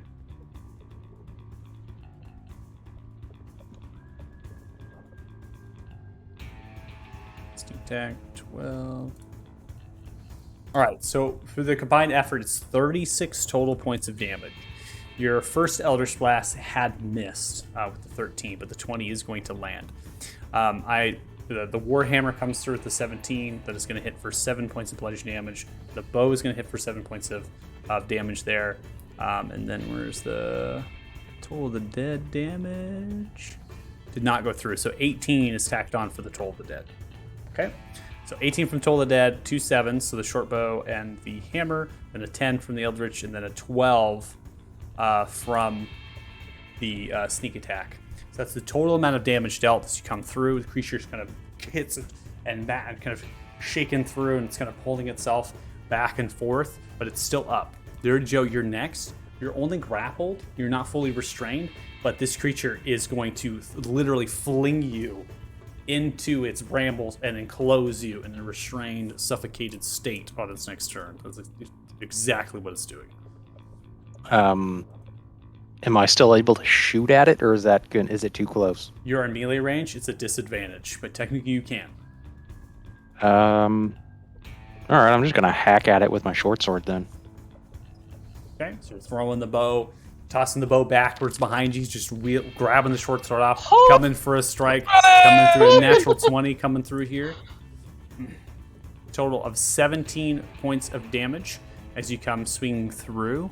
And then I am going to crit the Slayer's Prey, so I'm going to add 6 to that. So 23 total points as you come through with a wild swing at the short sword on the crit. You just getting pulled at the same time, throw the bow behind you, stabbing into the bramble of where you imagine its head is, which are just like kind of mushrooms and other sorts of fruiting bodies. You just jab in, jab another time, jab a couple times. Eventually, it lets go of you and just sinks back into the acid and disappears out of sight. And that is the end of combat. Y'all called about a slime monster problem? Thanks. That was great. Kitty about all that acid. Nah, that thing probably wouldn't have been a good trophy anyway. Would have rotted away in a week. Those eyes was creepy though. I mean, that whole thing was creepy, but. So, you guys going for that key? Yeah, I was trying to get into that door at the end. See if maybe I could try to open it.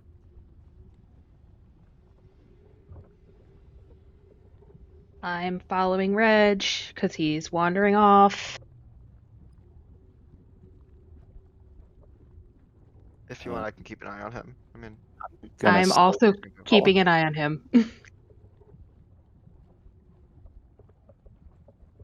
we try to skip over? Ooh, that looks hot. Regimore, could you do a bat form or something and go grab the chests? I think Reg's tapped. Yeah, it was the last one. Kind of tired. I can summon bats and send them to go get it. How long do those stay up? 1 hour. Because we got to get back across those hallways too. Why don't we just Long get enough. them just before we leave? It's like we summon the bats and grab the chests, then leave through the hallways. Okay. Yeah, well, communication is key, so tell everyone else. Okay. I'll tell them to figure out what we're gonna. Do you want to try? Have we given up on opening this door, or? I don't want to break my tools. We're trapped down here. I have no other extra set. Does the Amazing. door look fragile, or like anything other way of opening it besides pickpocketing? It The is a keys. metal paneled reinforced stone door with 2 intricate Okay. locks of a conical shell-like handle.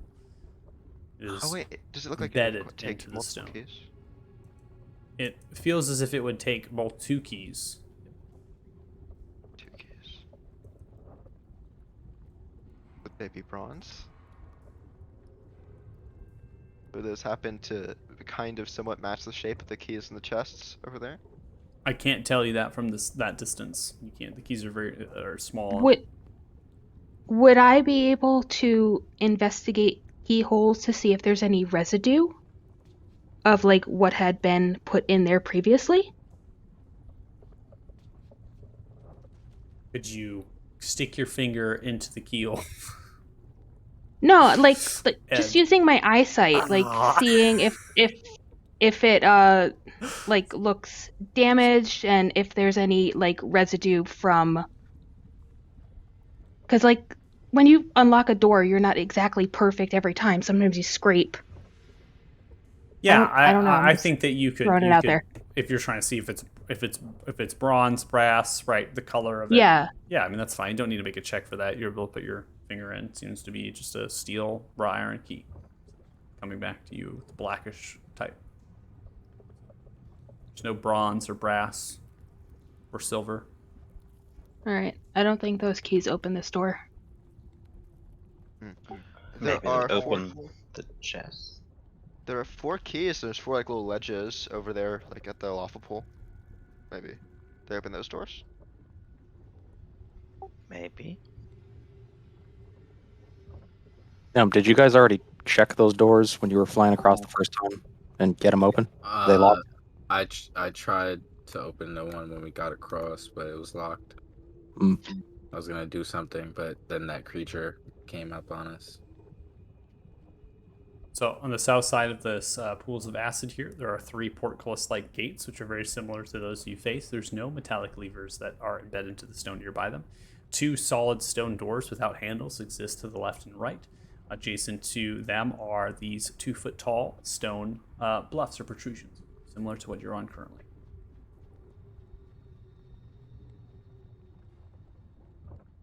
And the ones up top are open now, right? That is correct. Mm-hmm. So Yeah, I'm game to try one of them if you all are. I'm feeling lucky. Reg, the bats that you summon, are they going to be big like you are? I'm a bit bigger than them, but yes, they could carry one person across like I do. So if you're trying to unlock those doors down there, maybe I could see what I can do. Well, how many of them are there that you summon? 8. Yeah. I could see if I could unlock those doors. I don't know if there's another acid monster in there. But Yeah, I mean, I could summon the bats, and if those chests down here aren't, secure to the ground, 2 bats down each one try to ferry the chest back. do we really care about the gold or do we care about keys?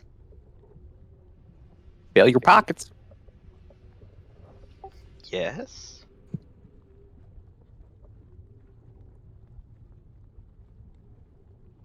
I mean, grab as much as you can carry, sure. Cash is cash, but let's not go getting ourselves killed over it. Exactly. I mean, I could summon the 8 bats, send 1 down each tunnel, and see if the something pops out of it like over in the acid did, and not kill all the bats. Gee, we could even just do one at a time. That too. Just keep in mind we need those bats to get us back over the other side of this hallway. Yeah, if the bats all die, I mean, we take a small little, hour rest, and then I can ferry us back across if worst case comes.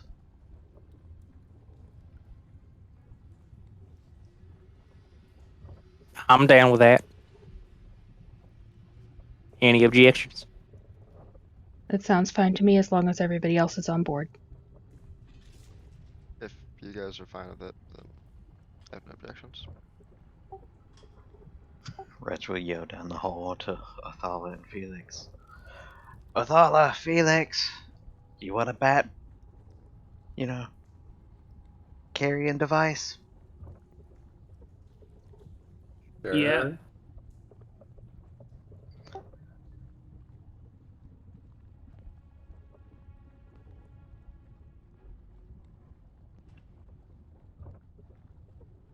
Okay. Conjuring animals. Yep, 8 giant bats. All right. We don't need to put the giant bats on the field. We can just assume that we're putting the giant bats right with some of the party members, and then we have 2 left over. Right. So Yep. pretty much everyone getting their own personal ferries, or maybe just using them to fetch these keys. What are we doing first here? I'd imagine, because we definitely been split up for a good number of this, and this is quite challenging. So, what exactly are we going to tackle first? Going to send one of the bats down to one of the chests, and see if commanded to go down to the chest, pick up the key to bring it back, just to test out to see if a lava monster pops out, like what happened in the acid. Okay. So Or if that hallway is trapped. Okay. So Yeah. you want to fly it through to the chest. You want it to grab anything from the chest, or just to fly to the chest back? Grab the key. You want Test to it fly- first. Don't make it grab the key first. Okay. Then Because if fly it triggers down, on the way back, we lose the key. fly down, land on the chest, and then fly back without taking anything. Okay. Flies back. Seems safe-ish.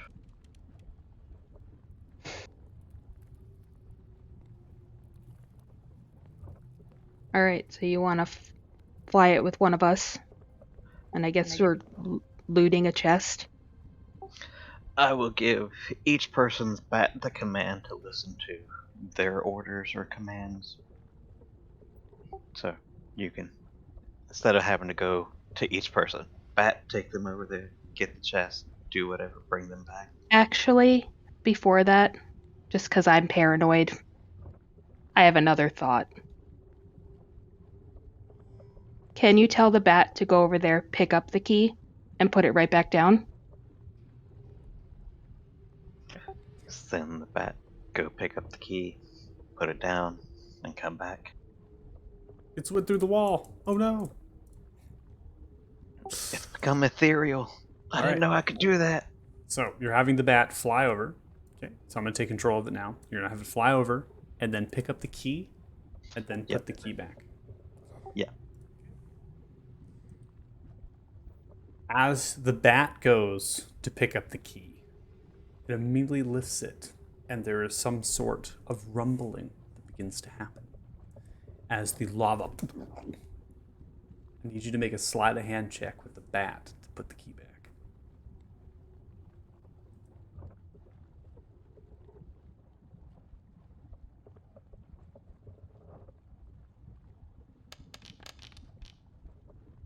$17.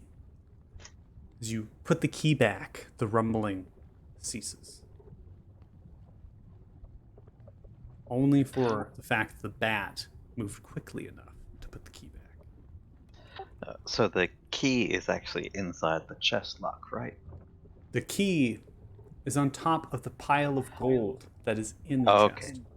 So the chest is open, the pile of gold is up, and the key is just neatly placed on top. Bat flew over, took the key, started to rumble, quickly put it back. Ha. With that, Yeah. before we get into anything else, chew on this for a little bit. Pretty good time to stop. We were going through multiple different, maybe get our minds a little bit fresh, maybe for next session to really understand and think about these things. Creative problem solving with these puzzles here about what is happening. I think maybe just on that observation alone, it might help out with what is happening. So, with that said, we're going to go ahead and end the session. Nice work. No one is dead. Okay? Yay. Everyone is still alive. Costas is a little is in really bad shape and has a debilitating problem to their strength. But you got information. So not only got information, direction. Costas got direction to something. An enemy of Damodar is what it called itself. But we had a vision that has yet to be talked about by Regmore that gave information. We had a vision from Dirty Joe that created this, ensemble of what could, what is happening there.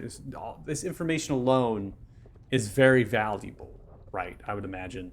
And the concept of what might be happening in the future, or what it's kind of filling in some of the gaps, or maybe creating that question of maybe this where we're headed, what is going to happen. So even though Costas, Lucas, I'm sure you're feeling a little bit down right now. All right, it's going to be okay. It's going to be all right. Just be fortunate that your character is not dead. So I'm shaking that. I'm going to calculate experience points now. We can start on that. It's okay, Costas. We can rebuild you. But we got an artificer. I can start giving you, bark skin, so you have our AC. Yeah, and if you need a thrown weapon, I have 3 daggers that I'm not super attached to. You can have mines as well. Yeah, that is something I've noticed. I mean, before I didn't really mind too much Costas having, no ranged weapons. I figured it kind of balanced out with this. Ugh. It's all right, man. You bring the pain. Mm-hmm. Oh no, not anymore. No, Crazy I'm gonna. My damage is gonna be cut in half. Wait, is the Bane and Buried Throne have a strength requirement? No, it's not that. It's that my to hit was already 50% with it, and that's with bless and everything. Now with -2 strength, it's probably dropped down into below 50% with that. It's. It's only a -2. Yeah. I know, but now I'm gonna stop attacking Great Weapon Master now, unless I have advantage plus another bonuses. I'm not gonna attack a Great Weapon Master anymore. We can always go raid the giant camp and get that belt of giant strength, and you're back up. Yes, let's massacre the giants to get that belt. I mean, the Yeah. king does want to die, so we just end him, and then we need to get the belt. I mean, But, honestly, if we trade the location of a trapped El Draco Lich, we might be able to get that belt. We're just like, hey, there's a dragon, like Elder Dragon, like not just an old dragon. We're talking about a Great Worm here, trapped, just so like it can't fight back. Isn't that like a huge honor? Like, I mean, killing a Great Worm must be the equivalent. Like, that must be huge in that religion. Is it just the frost worms that they're at war with, though? I Or is think it's it dragons all of in general. They're at war with frostworms, but the honor of killing a dragon in general is big for any dragon species.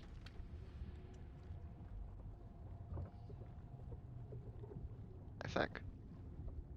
I have no idea. I mean, that's the vibe I got.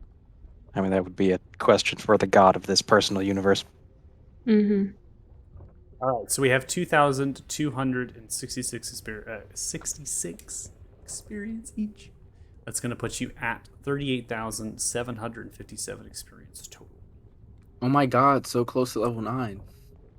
Yeah, we're only like 10,000 away. We're almost 9,000 there. away. Chip, come on! We're getting there. We're getting there. We need Level double up XP every weekend. session. I want new features every single time. Love it. Yes. All right. So if you're watching the stream, thanks so much. Really appreciate it. Apologies for the lag. Obviously, they're micro and seem to recover pretty quickly, so that's good. And hopefully, join us for next week when we play again for Group 6, everyone. Yay! Woohoo. Group 6! 6, yeah. Oh. We didn't die. Lucas is very bitter right now, for sure. All Wait right. a minute. What? Okay. Othala, what level of spells can you cast? I'm closing out the stream now. So maybe. Yeah, Oh. we, Oh, stream's not over Bye. yet? Okay, never mind. Bye.